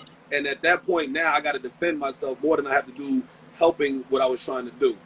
But there also may be things said that's hurtful, but the intent is not to hurt you, because you can't ever tell somebody I'll never hurt you, because what hurt you last week might not hurt you this week. Well, again, that's why it goes by to knowing how to do it. When I say something, no matter how good I say it, it's not always coming out right. If I send it an example, then that's something that you're addressing that you know you need to work on. But some things, like a hard conversation, I have to tell you something, and it may hurt your feelings, but that doesn't mean I'm gonna tell you your feelings hurt and bye, you figure it out. I'm gonna figure it out with you.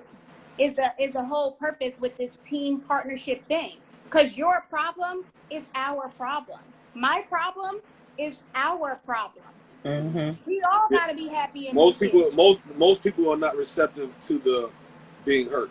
You see what I'm saying? And that's when it's easier to say this right here. It's easier to say. It's easier said than done in that scenario. When the scenario hits you, you know what I'm saying. It's not easily to be verbalized as we're doing right now, and that's why people get into an issue. But nobody says it's going to be easy. It's two people trying to come together when each person are learning themselves at separate times, and then you got to learn each other and somehow mix this shit all in together to be one. That's not easy at all for anybody. But it doesn't mean it's impossible, and it doesn't mean you're not going to have problems. You are going to, and that's fine. Problems to me force people to grow. Disagreements are okay. I think a lot of times people don't want to disagree with who they with to think they keep the peace, and it doesn't. It just causes more damage and resentment. Let's have these disagreements. I like red, you like blue. I don't like blue. I think it's ugly. You think blue, you know, whatever. And let's talk about it and be like, oh, okay, and that be okay. But a lot of people think that they can't have a disagreement or argue, and they make something bigger than it has to be, when it all boils down to accountability, communication, and active listening.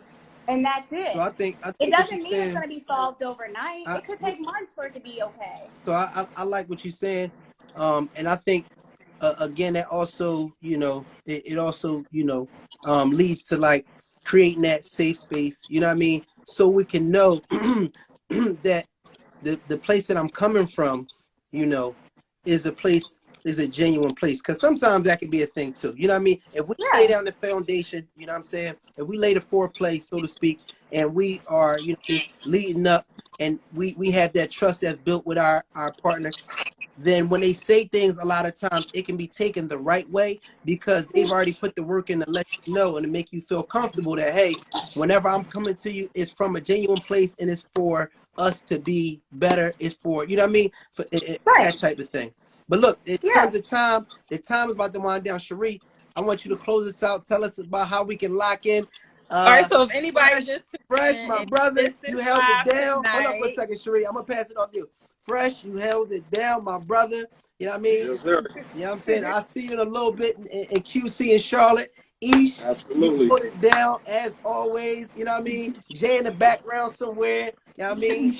You She know, cooking. She making the chicken. oh, you might want to keep an eye on it. No, I'm just messing with you. I'm messing with you. But go ahead, Bye, Cherie. y'all. Break it down. So if anybody missed this live tonight or just tuned in, the live will be on our YouTube channel. The link is in my bio. That's the Davises and Friends. You guys can like, comment, and subscribe. Again, if you missed this live tonight, It was a great live. It will be in my bio on our YouTube channel. That's the Davises and Friends. And we appreciate everybody joining tonight. And we'll see you next Wednesday. Finish your topics for the next Wednesday show. Deuces.